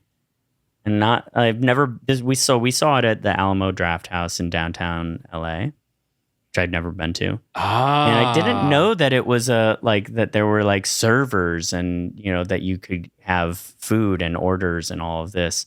But like, just coincidentally to where we were sitting, I think really distracted me from like getting super, super in the film, because I was the last seat at the top of the theater, which is where the servers have to enter in to go around. Now, this may be true for any seat in that theater. I was wildly distracted by servers being up and down and around all the time. Like, nothing they can do is going to make me not notice them. What really got me was they said at the beginning, it's like, okay, and we'll bring out your no more orders when it's 40 minutes remaining, and we'll bring out your check then. So it was just, there's this moment where it just felt like all the gremlins came out and like we're just shuffling around the whole theater and like giving out these things to everyone. I'm like, all right, so that means in this film where I'm supposed to lose all track of time, I know there's exactly 40 minutes left. Cool. Right. Well, yeah, it's almost like setting an end is going to make, like setting that scarcity is going to make people freak out. I just figured people's appetites would be sated by then. But yeah, it's like, oh, there's still another 40 minutes left of this intense movie. I'm sorry to hear that, but yeah, I mean, it's not the movie's fault for sure. Well, I do want to watch it again, like at home. Like I want to like, you know, sit and sort of just go, okay, what was this again? But I do think that like, I don't know how to like pinpoint like what didn't work for me, because like it is one of those films where I think that the things that in the moment may have felt kind of off-putting stylistically are like that's part of what makes the movie work. So it's like you kind of have to get to the end like uncomfortably to go, okay, cool. This movie actually like has a lot of good stuff going on. But my experience watching it, in spite of the servers running around and pitter-pattering up and down the stairs, I didn't enjoy it. Like I wasn't like enjoying myself while I watched it. Maybe that was because I was also really tired, whatever, like that happens. But man, I was like, this is a lot, and I am not ready for it or something. I don't know. Yeah, there was, I think I kind of have an equivalent with that, where it both worked and didn't work for me. The quality and loudness of the tape recorder narration, which was just unending, except for that dance sequence. It just was like, it wasn't grating. It was just like, I don't know, somewhere below piercing, I guess, where it just felt like it was relentless in a way. Yeah, is that like the mix of the film? I mean, is it purposefully like that, or were we just experiencing it in that theater a certain way? That is actually something that I picked up on too, and that I will say did not work.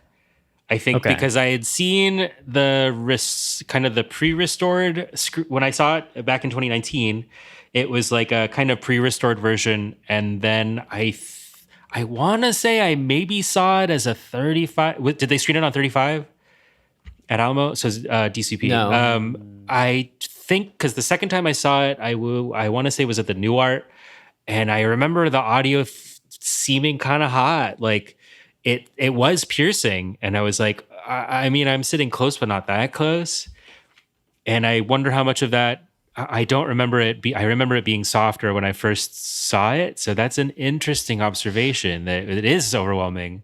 I can say too, I mean, just his speaking style, it might give that effect regardless of the literal visceral quality of it, which again, it works and didn't work to like make me go crazy, which probably contributed to giving me that horror feeling that I wanted. I mean, yeah, again, it did work for me and it didn't work for me but it worked for me because it's a horror movie and it made me feel uncomfortable. So just do with that what you will. I mean, I guess, maybe I should say this. I don't know. I feel like I get in trouble by saying things like this, but like, I don't feel like this is a horror film. I get why it is, but like, okay, let me put it a different way. it's not my type of horror film. So I wouldn't classify it for me as such. And so I think this is an expectation problem. I think halfway through the movie, I was kind of going, what are we doing? Like, what is this? So again, you have to finish the movie to kind of know. But like in the middle of it, I was going, the whole, like, I just felt like out of sorts. And that also is kind of a point of the movie. So it's a very strange experience to have where it's like, I disliked the experience of watching it until it was over. Yeah. Like, what the hell? That doesn't happen much. I agree. There are aspects of the movie that are like grueling, you know? And I have to say, like, on the plus column, there's like moments of really mundane, but almost kind of black humor that kind of break things up. But yeah, I on the one hand, I think it might be meant to be that way.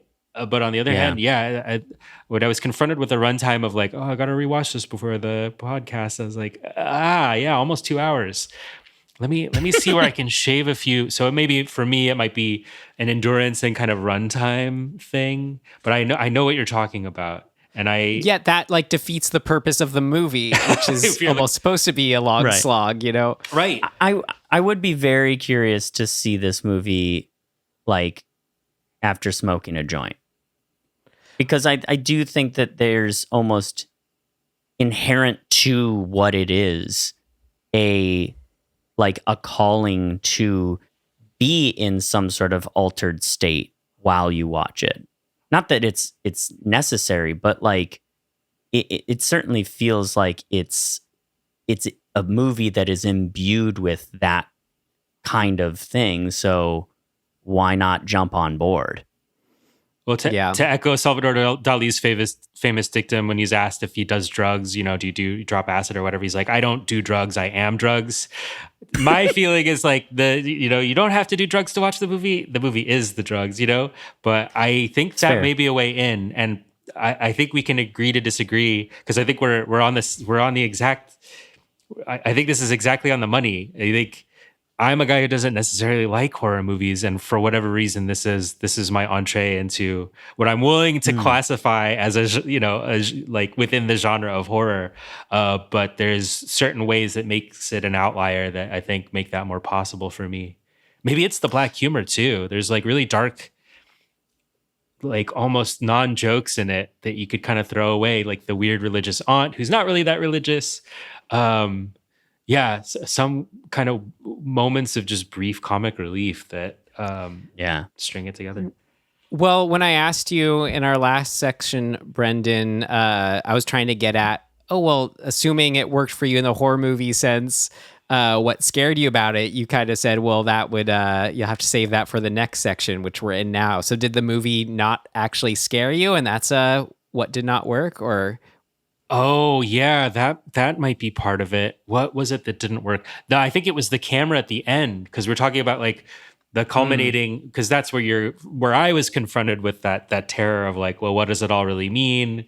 Someone vanishing without a trace, and did anyone actually experience it? That's kind of terrifying, but it takes nearly 2 hours to get to that point.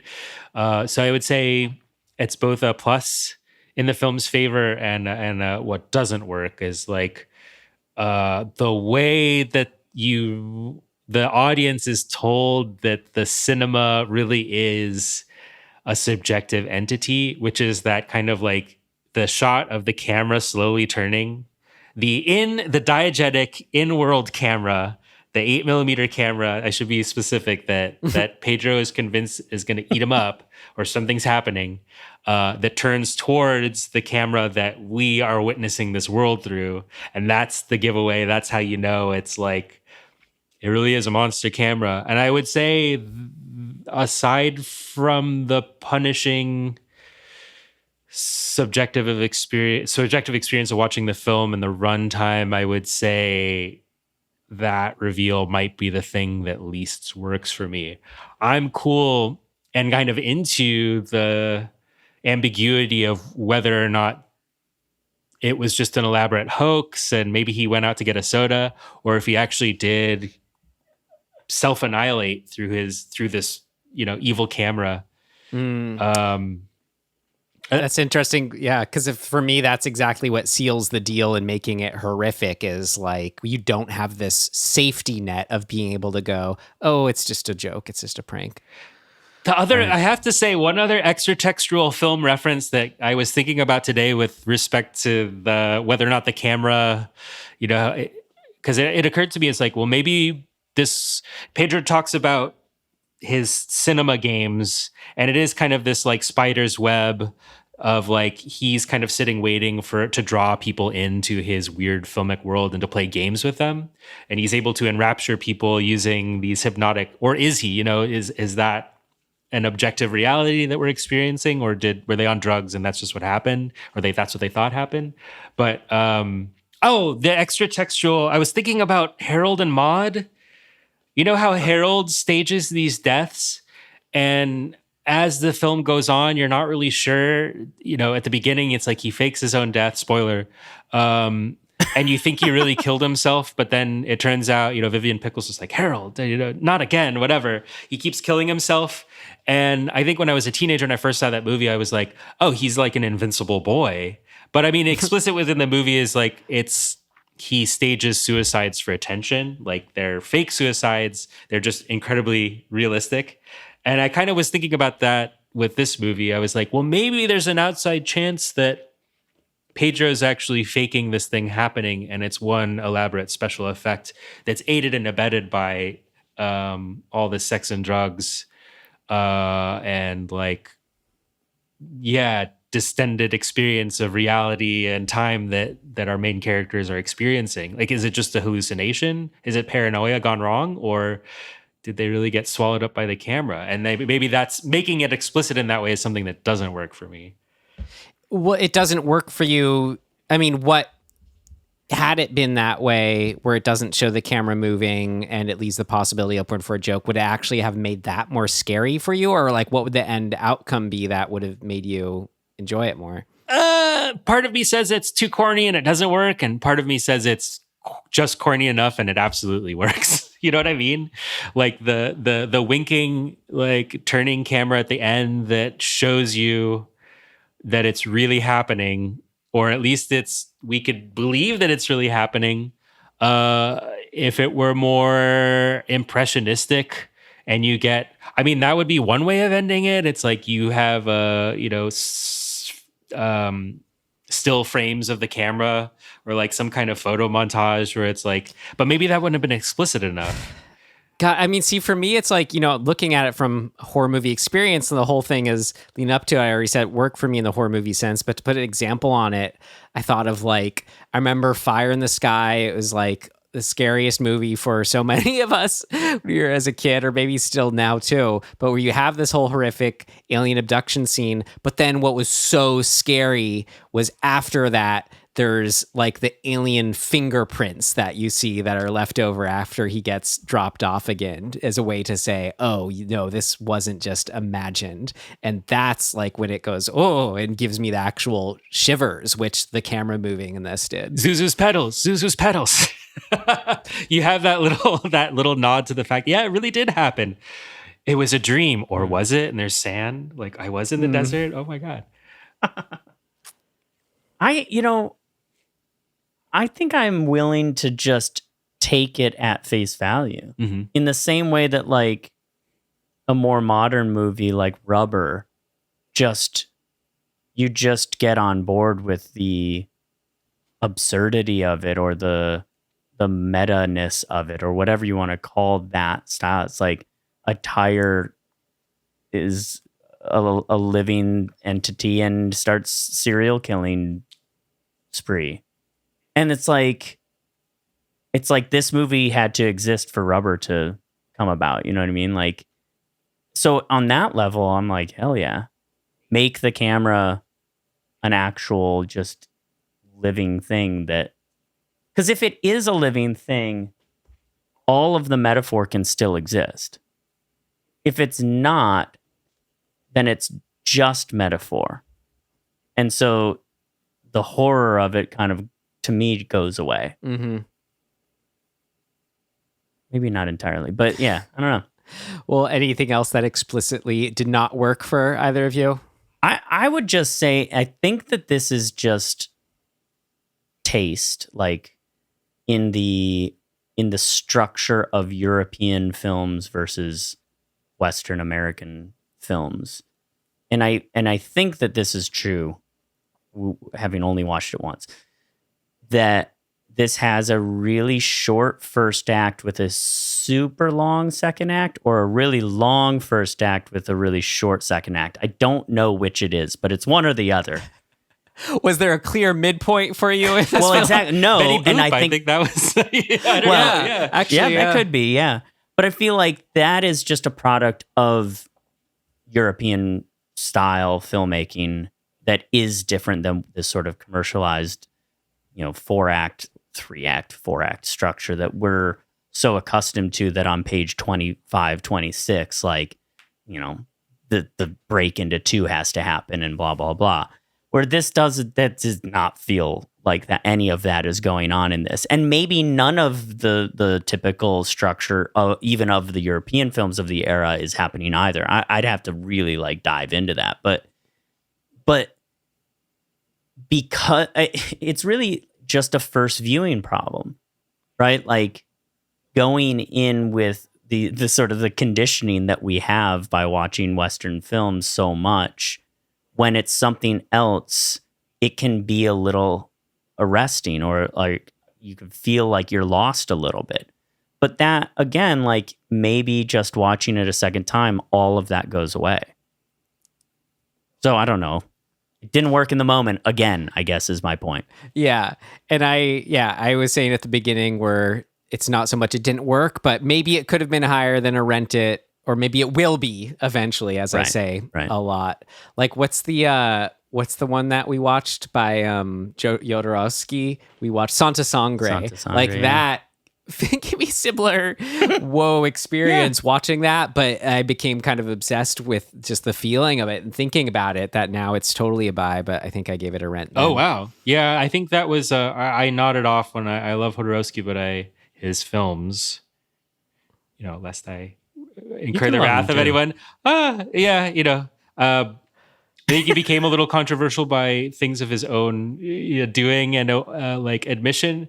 But the films are fascinating, especially Holy Mountain. And Santa Sangre was one that I nodded off. I couldn't quite follow it in the same way as the earlier ones. And I think that's is that part of it? Exactly. I feel like all his films, that's like a very suitable first viewing experience, which Arrebato I did not fall asleep in, but it feels like I did. I feel like I fell asleep 50 times in that movie. Yeah, which maybe I did. Will not say did not work. Okay, well, I feel like we're getting pretty things of notey here. So any last things? No? Good. Yeah. Things of note. Things of note! This should be interesting. Well, I was just going to ask about the goo, but we already covered that. Anything else on why this may not be horror for you, Tim? Or can you say that, sure enough? I mean, or how would you define it? It's something that always comes up a lot in horror discussions, but we haven't touched on for a while. And I think I'd always be quick to say, the show, have a pretty broad definition for it. And maybe that's still true, but maybe I'm running into here. I wonder if I have an even broader definition of horror. I mean, I was trying to think for myself why this definitely does fall into it. It's definitely just not needing violence and gore to make a horror movie for me, for sure. So there's that. That's like the kind of common delineating thing for people. Or people will say like, I don't like horror movies, but I loved, The Exorcist. I'm like, I loved Alien, something like that. Right. I'm like, well, okay.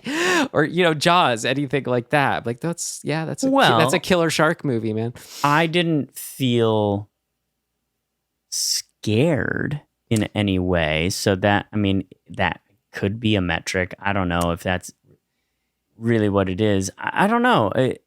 It broadly didn't feel like a genre film, I guess. But maybe that's because it's so outside of genre. I mean, that's how it's described in kind of the modern blurb for it is defying genre. But I mean, kind of like what you said, if it didn't scare you, I get that. But for me, it did scare me or just made me feel perturbed on some deep what is reality level. So, I mean, that gets the checkbox for me. And I mean, it culminates with camera traps people in evil that feels evil, in a certain sense. So I mean, that's the story of what's going on here the whole time. But if we were putting this movie up against other movies and saying, okay, like, what are the comparables to this? I don't think I would find very many movies that we classify as horror as those comps. I mean, it feels pretty Videodrome-y. And I'd classify that as horror. Closer. Yeah. But would you consider Videodrome a horror film? Like, I do.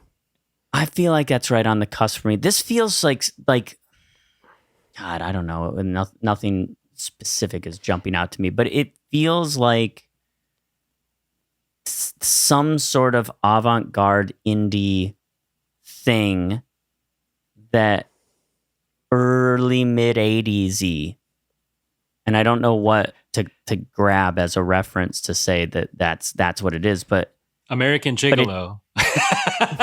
Yeah. I mean, kind of. Exactly. Yeah. Well, that's an explicit like murder. That's kind of a noir thing. So there's reference there, but I don't know. Maybe you're someone getting sucked into the game, sucked into the life. Yeah. One of the things we often say is like, is anybody dying? Ultimately, yes, in this.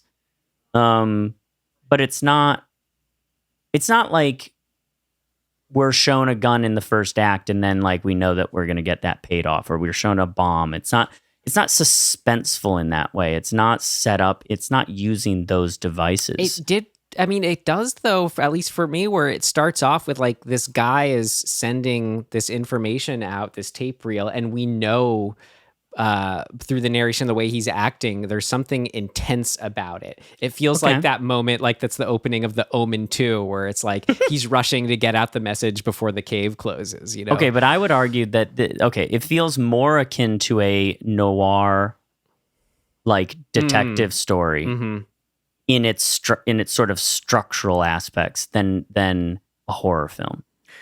Well, that's probably the closest I would come to. If I was going to say, okay, what's the grandparent of this film?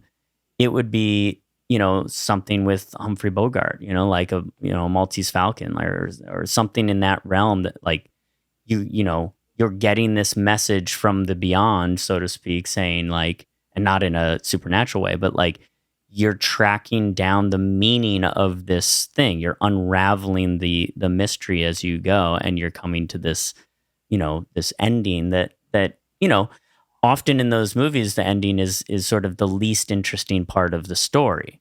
In this one, it's I think, well, I mean, you could argue both ways. It's from one perspective, it may be the most interesting part of the movie, but from another, not. It's also, maybe you could put it up against giallo films when you're talking about the gumshoe aspect, but specifically giallo because it feels like you lose track of what the hell's going on. Right. The details don't really ever, often connect or make sense. Why the characters goes from this house to this person or whatever. It's those films have the visceral, like classic giallo blood and violence, so it's easier just to put them under the horror section. So I don't know, this in a way it felt like giallo films, or had aspects of it just without that visceral violence. Well, and it also is not doing how do I put this? Let me think about this for a second. Okay, so if it's so modern, right now we're in a phase of horror that, this sort of quote unquote elevated horror is essentially taking a horror story and imbuing it with the character depth that this movie has. Right? So Hereditary is scary. There's actual like horror elements, actual like very specific trauma induced horrificness. But like I feel like it's more at its core this sort of depiction of a family like unraveling. Now the reasons why they're unraveling is more horrific in Hereditary than this, but like there is a similarity in that we're watching in this in Arrebato. We're watching this unraveling of the character, and it's really more about the character than the story itself. But I think that's also true of most noir sort of detective stories. It's not really about the story, so to speak. The stories are all very similar. Like somebody died, somebody hired the detective to go figure out, or somebody's disappeared, and they hire a detective to go find them and figure out why they're gone and whether or not they have the money. It's like The Conversation or something like that, but without the surreal element, but it's about someone going crazy on this case. Right. I don't know. Every time I tried to like compare it plot wise or structurally to another movie, it would be instructive, but it would always fall short of that comparison. So like when I was talking about The Shining, I mean, you have an exterior spiritual horror that has a lot of like potential meanings, but the place is haunted, right? You know, the place is haunted, and it manifests all of these like hallucinations or ghosts or possesses people that can kill you, right? Turns family against itself, things like that, and it being this like centuries long kind of horror that resurfaces. Also around addiction, I guess what was interesting, like why it was interesting to think about was like, I guess maybe not only that, but this small group of people among whom there are people who are sensitive to these forces. And in the case of Arrebato, it's like sensitive to the almost the intangible and almost imperceptible like frames that aren't even there. There's like this transcendent other cinema that we can only kind of like reach towards with regular everyday filmmaking. That's kind of scary to me. I don't know why, but another one would be like there's all these inversions, like I guess Cesar the somnambulist in the cabinet of Dr. Caligari, right? He's Pedro is a kind of somnambulist, but he's able to hypnotize other people. It's like this weird reversal of an identifiable figure of this like young possessed boy with like, sunken baggy eyes or circles under the eyes and kind of sleepwalking, but with a little more. He's able to like draw people in rather than merely being kind of a marionette or I guess the tool of someone else, but similarly condemned.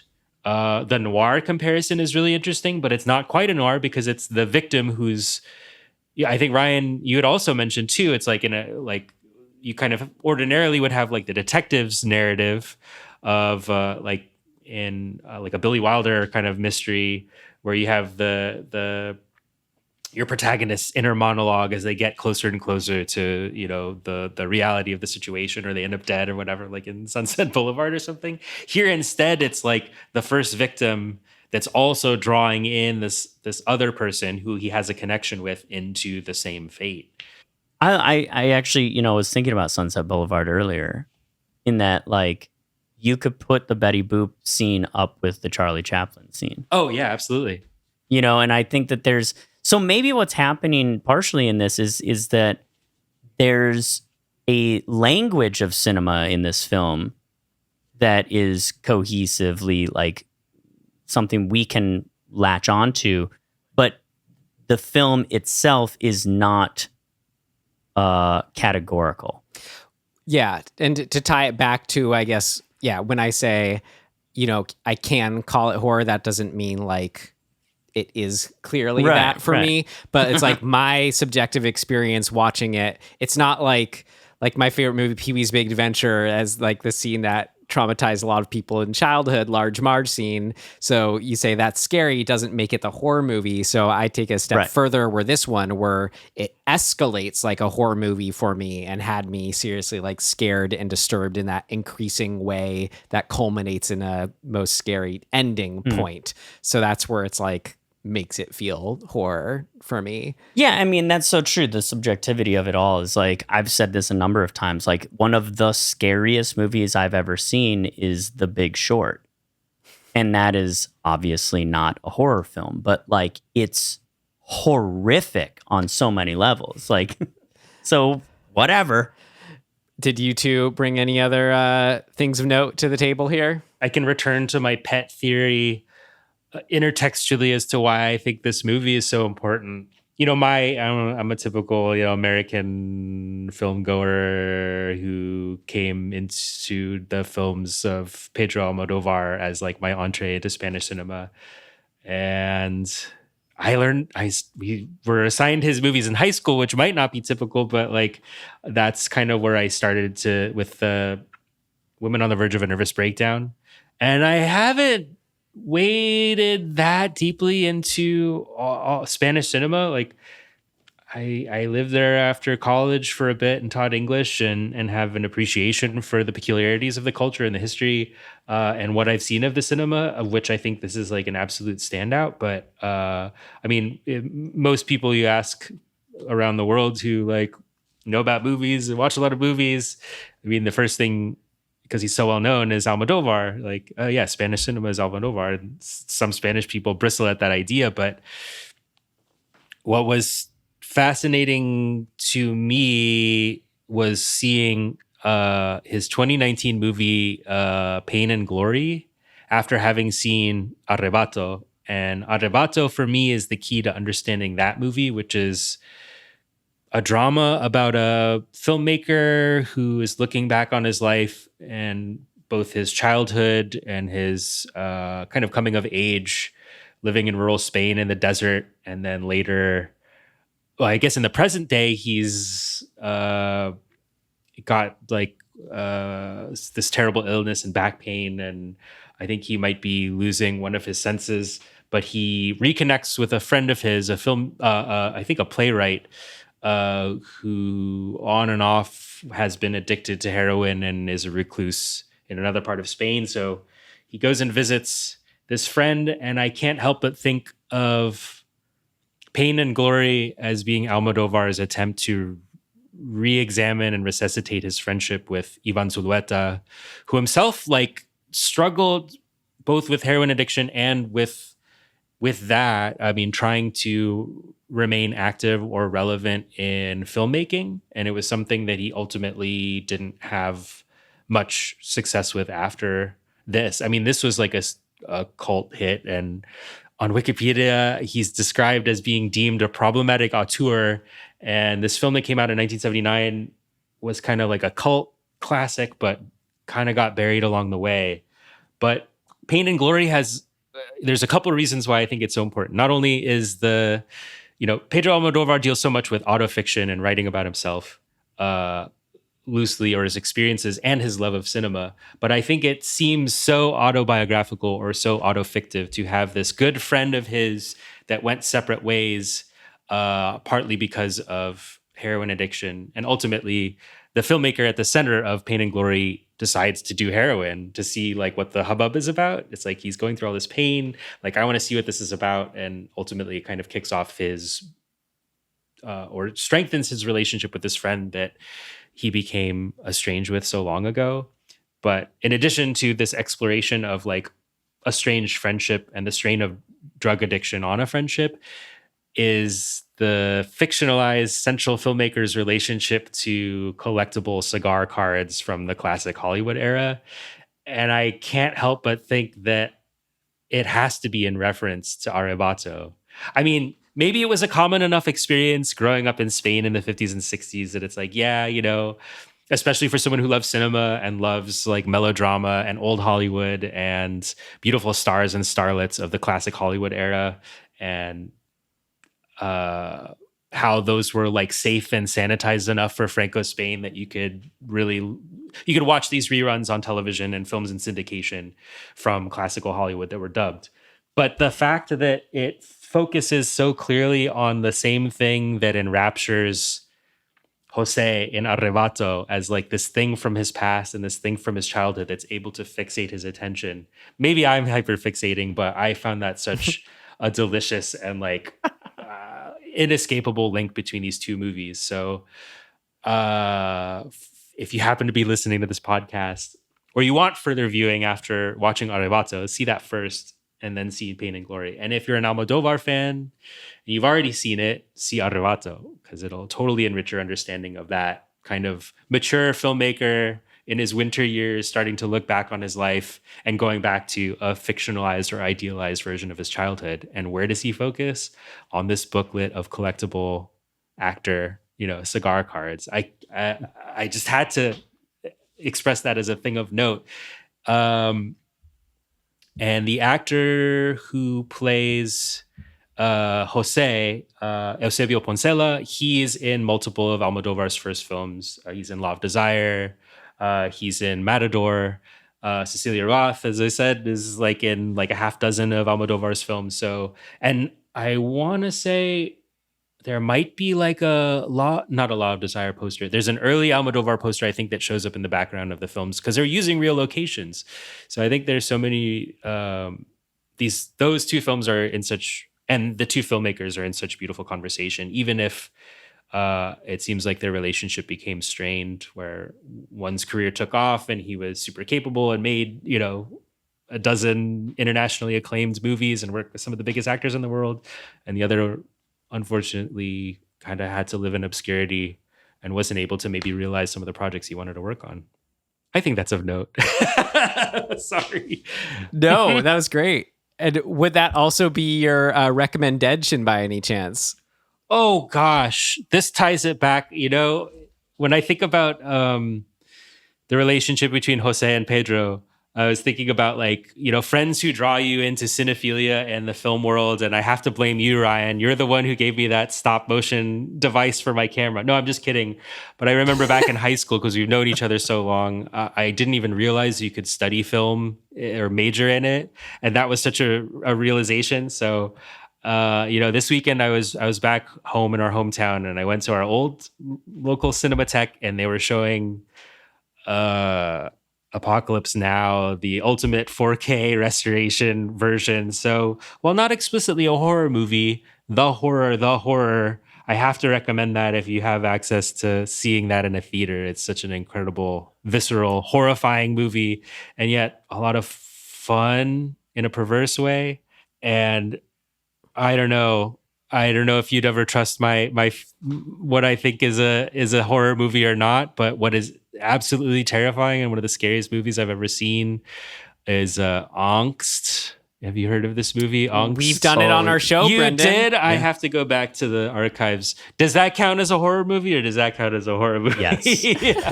That is one of the most terrifying things I've ever seen. So it's probably why I don't watch a lot of horror movies. Okay, and yes, to make it official, we are in our recommendations here, but I wasn't sure if that, what you mentioned earlier, Pain and Glory, was officially going to be yours. But here we are. So you're recommending both Apocalypse Now Redux in theaters, or director's cut in theaters, and Angst?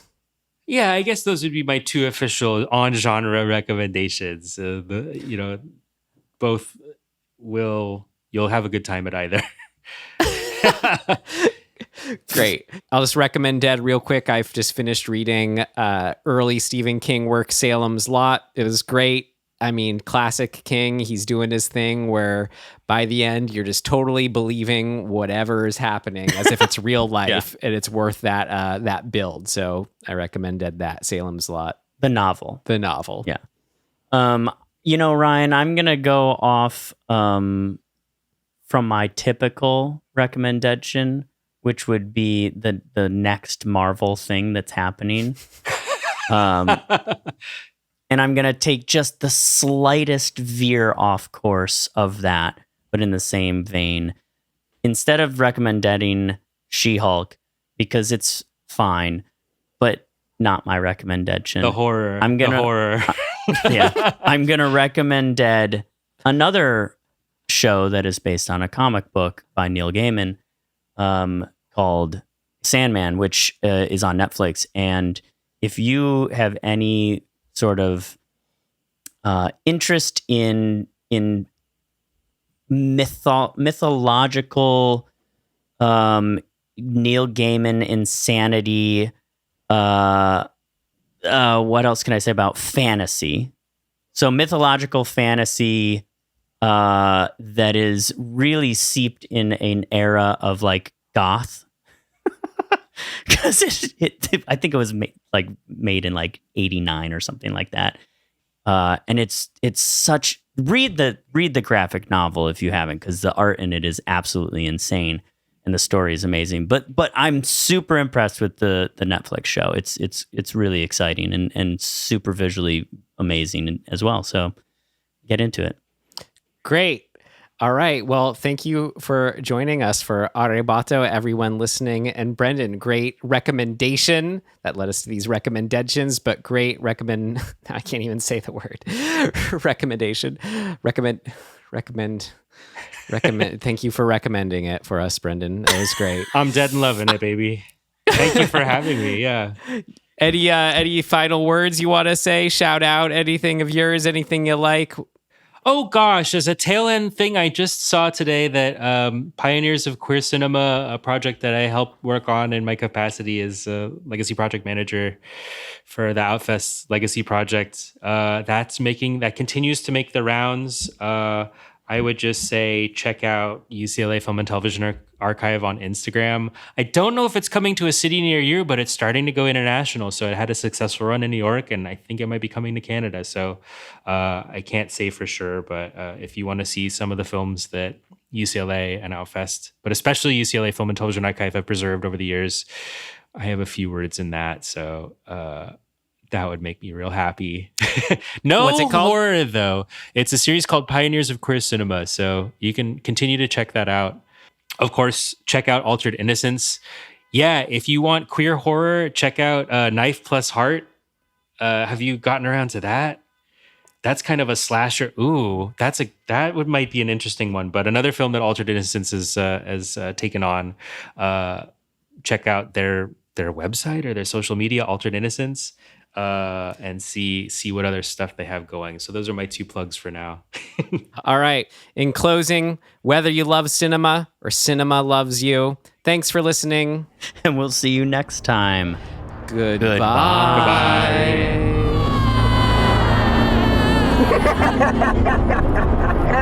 Goodbye.